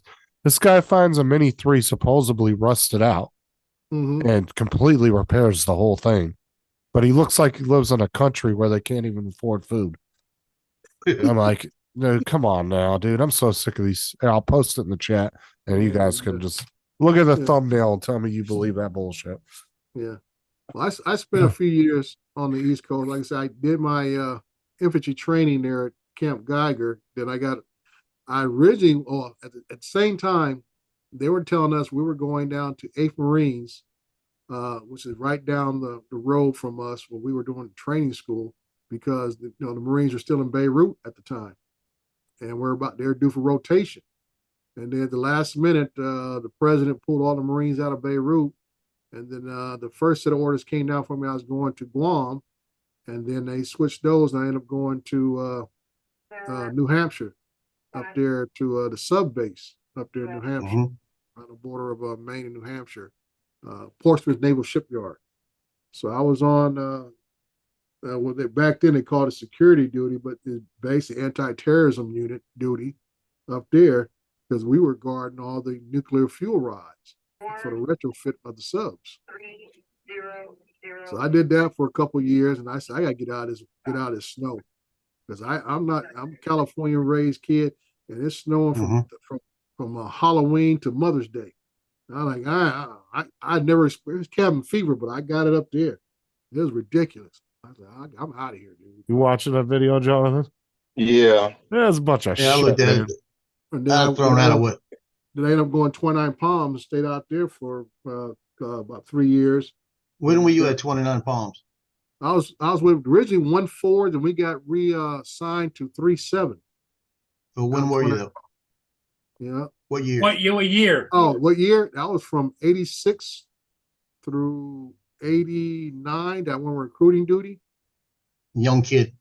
Yeah, I'm a young kid. Yeah, I was back there 76, 78. Yeah. I was out there for 86 to 89. Went on original DI duty, got hurt in DI school, and they sent me down to recruiting duty. And I ended up going to a recruiting station in Portland, Oregon. I was up there for 3 years and came back to 29 Palms. And that's why I finished out my tour. Up there at 29 Palms. And that's funny, Dre. I was only about 25 miles from you, and I was like 4 at the time. Yeah, well, you talk about. You weren't even born when I was there. Yeah, like I said, I know your area, dude. I said we used to go out there to American Mines and Lava Lake and all them places out there in the desert, just south of Interstate 40. I know that area like the back of my hand, dude. Yeah, when I used to walk guard duty a lot at the ammo dump area up there. I was sergeant of the guard a bunch of times up there. Yep. And they have that one little area to the left when you go into the gate that they don't really tell you what it is, but it's actually the nuclear weapons area. And they've got a dead zone. Lord help you if you get in that dead zone. So that we were told where we couldn't walk, where we couldn't go. And we had an incident out there one night where it was a pain because you're going up a hill, you had to walk the whole thing. Right. And I'm coming back, and I got a 45 on my side, and I hear this gunshots going off. Oh, crap. And it's like, and it sounded like a rifle, but I couldn't tell. And I heard this thing, and I'm hearing people hollering for the sergeant of guard. So now I got to go back up this hill, and somebody's shooting somewhere. And as soon as about the third shot went off, it was in the middle of the night, like 2 a.m. All of a sudden, these lights came on from nowhere. It looked like something out of like Space Odyssey. And gun turrets came up out of the sand. I'm looking, I'm saying, what? What? Like this, because I'm walking up the road that's all to my left. And that was what they were telling you, the dead zone area. And they got people manning these things. I didn't even know they had people out there. And it's where it's access to where it goes into their nuclear weapons. Yeah. So I'm going to the right, and I'm just staying. I'm staying away to the left. Yeah. And what it was there was an officer up there, and he was walking around, and he was shooting kangaroo rats with a 22. Oh my God. And in the middle of the night. So we caught up with him, and one of the guys on duty that night, Hawk was coming up the back, and I told him, Hawk, I pulled my weapon on him. I said, you drop your gun, you going, stop, And he said, dude, where am I? I said, you're on an ammo dump.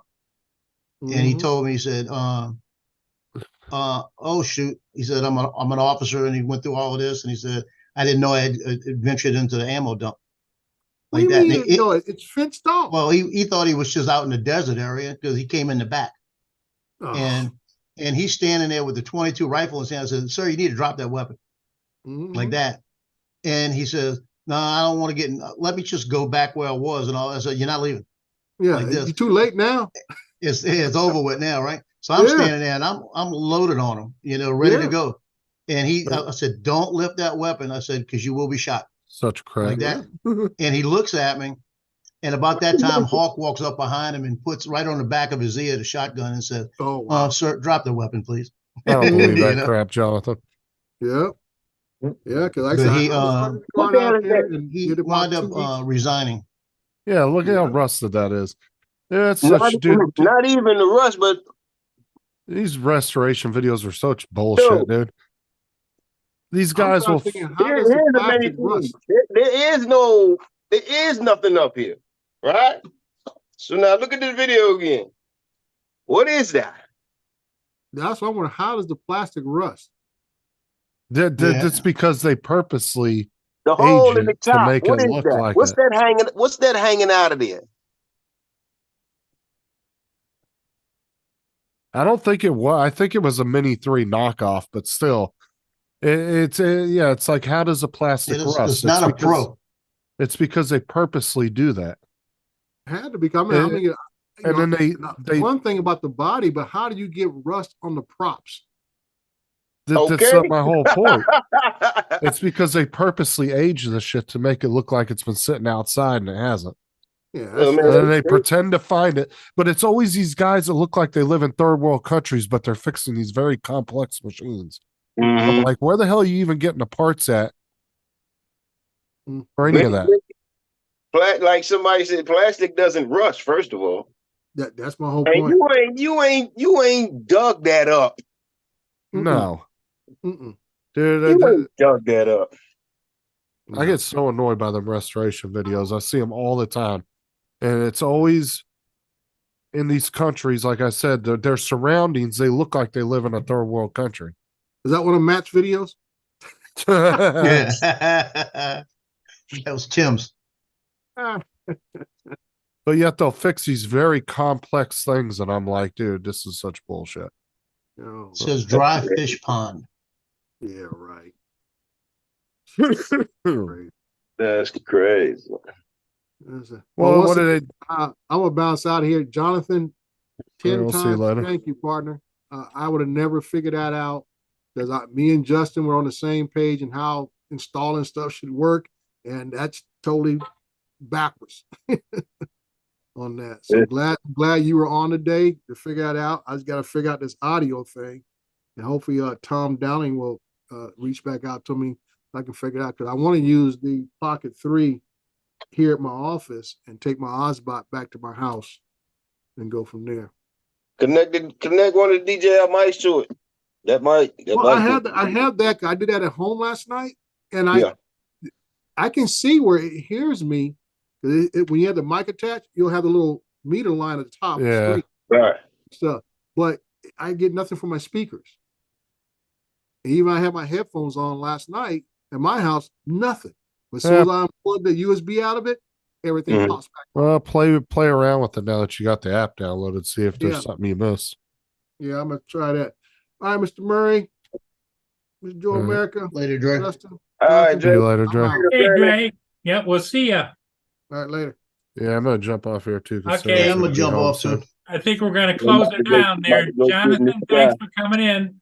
All right, we'll see y'all later. Joe, you take care. Justin, we'll see you later. Y'all have a good day.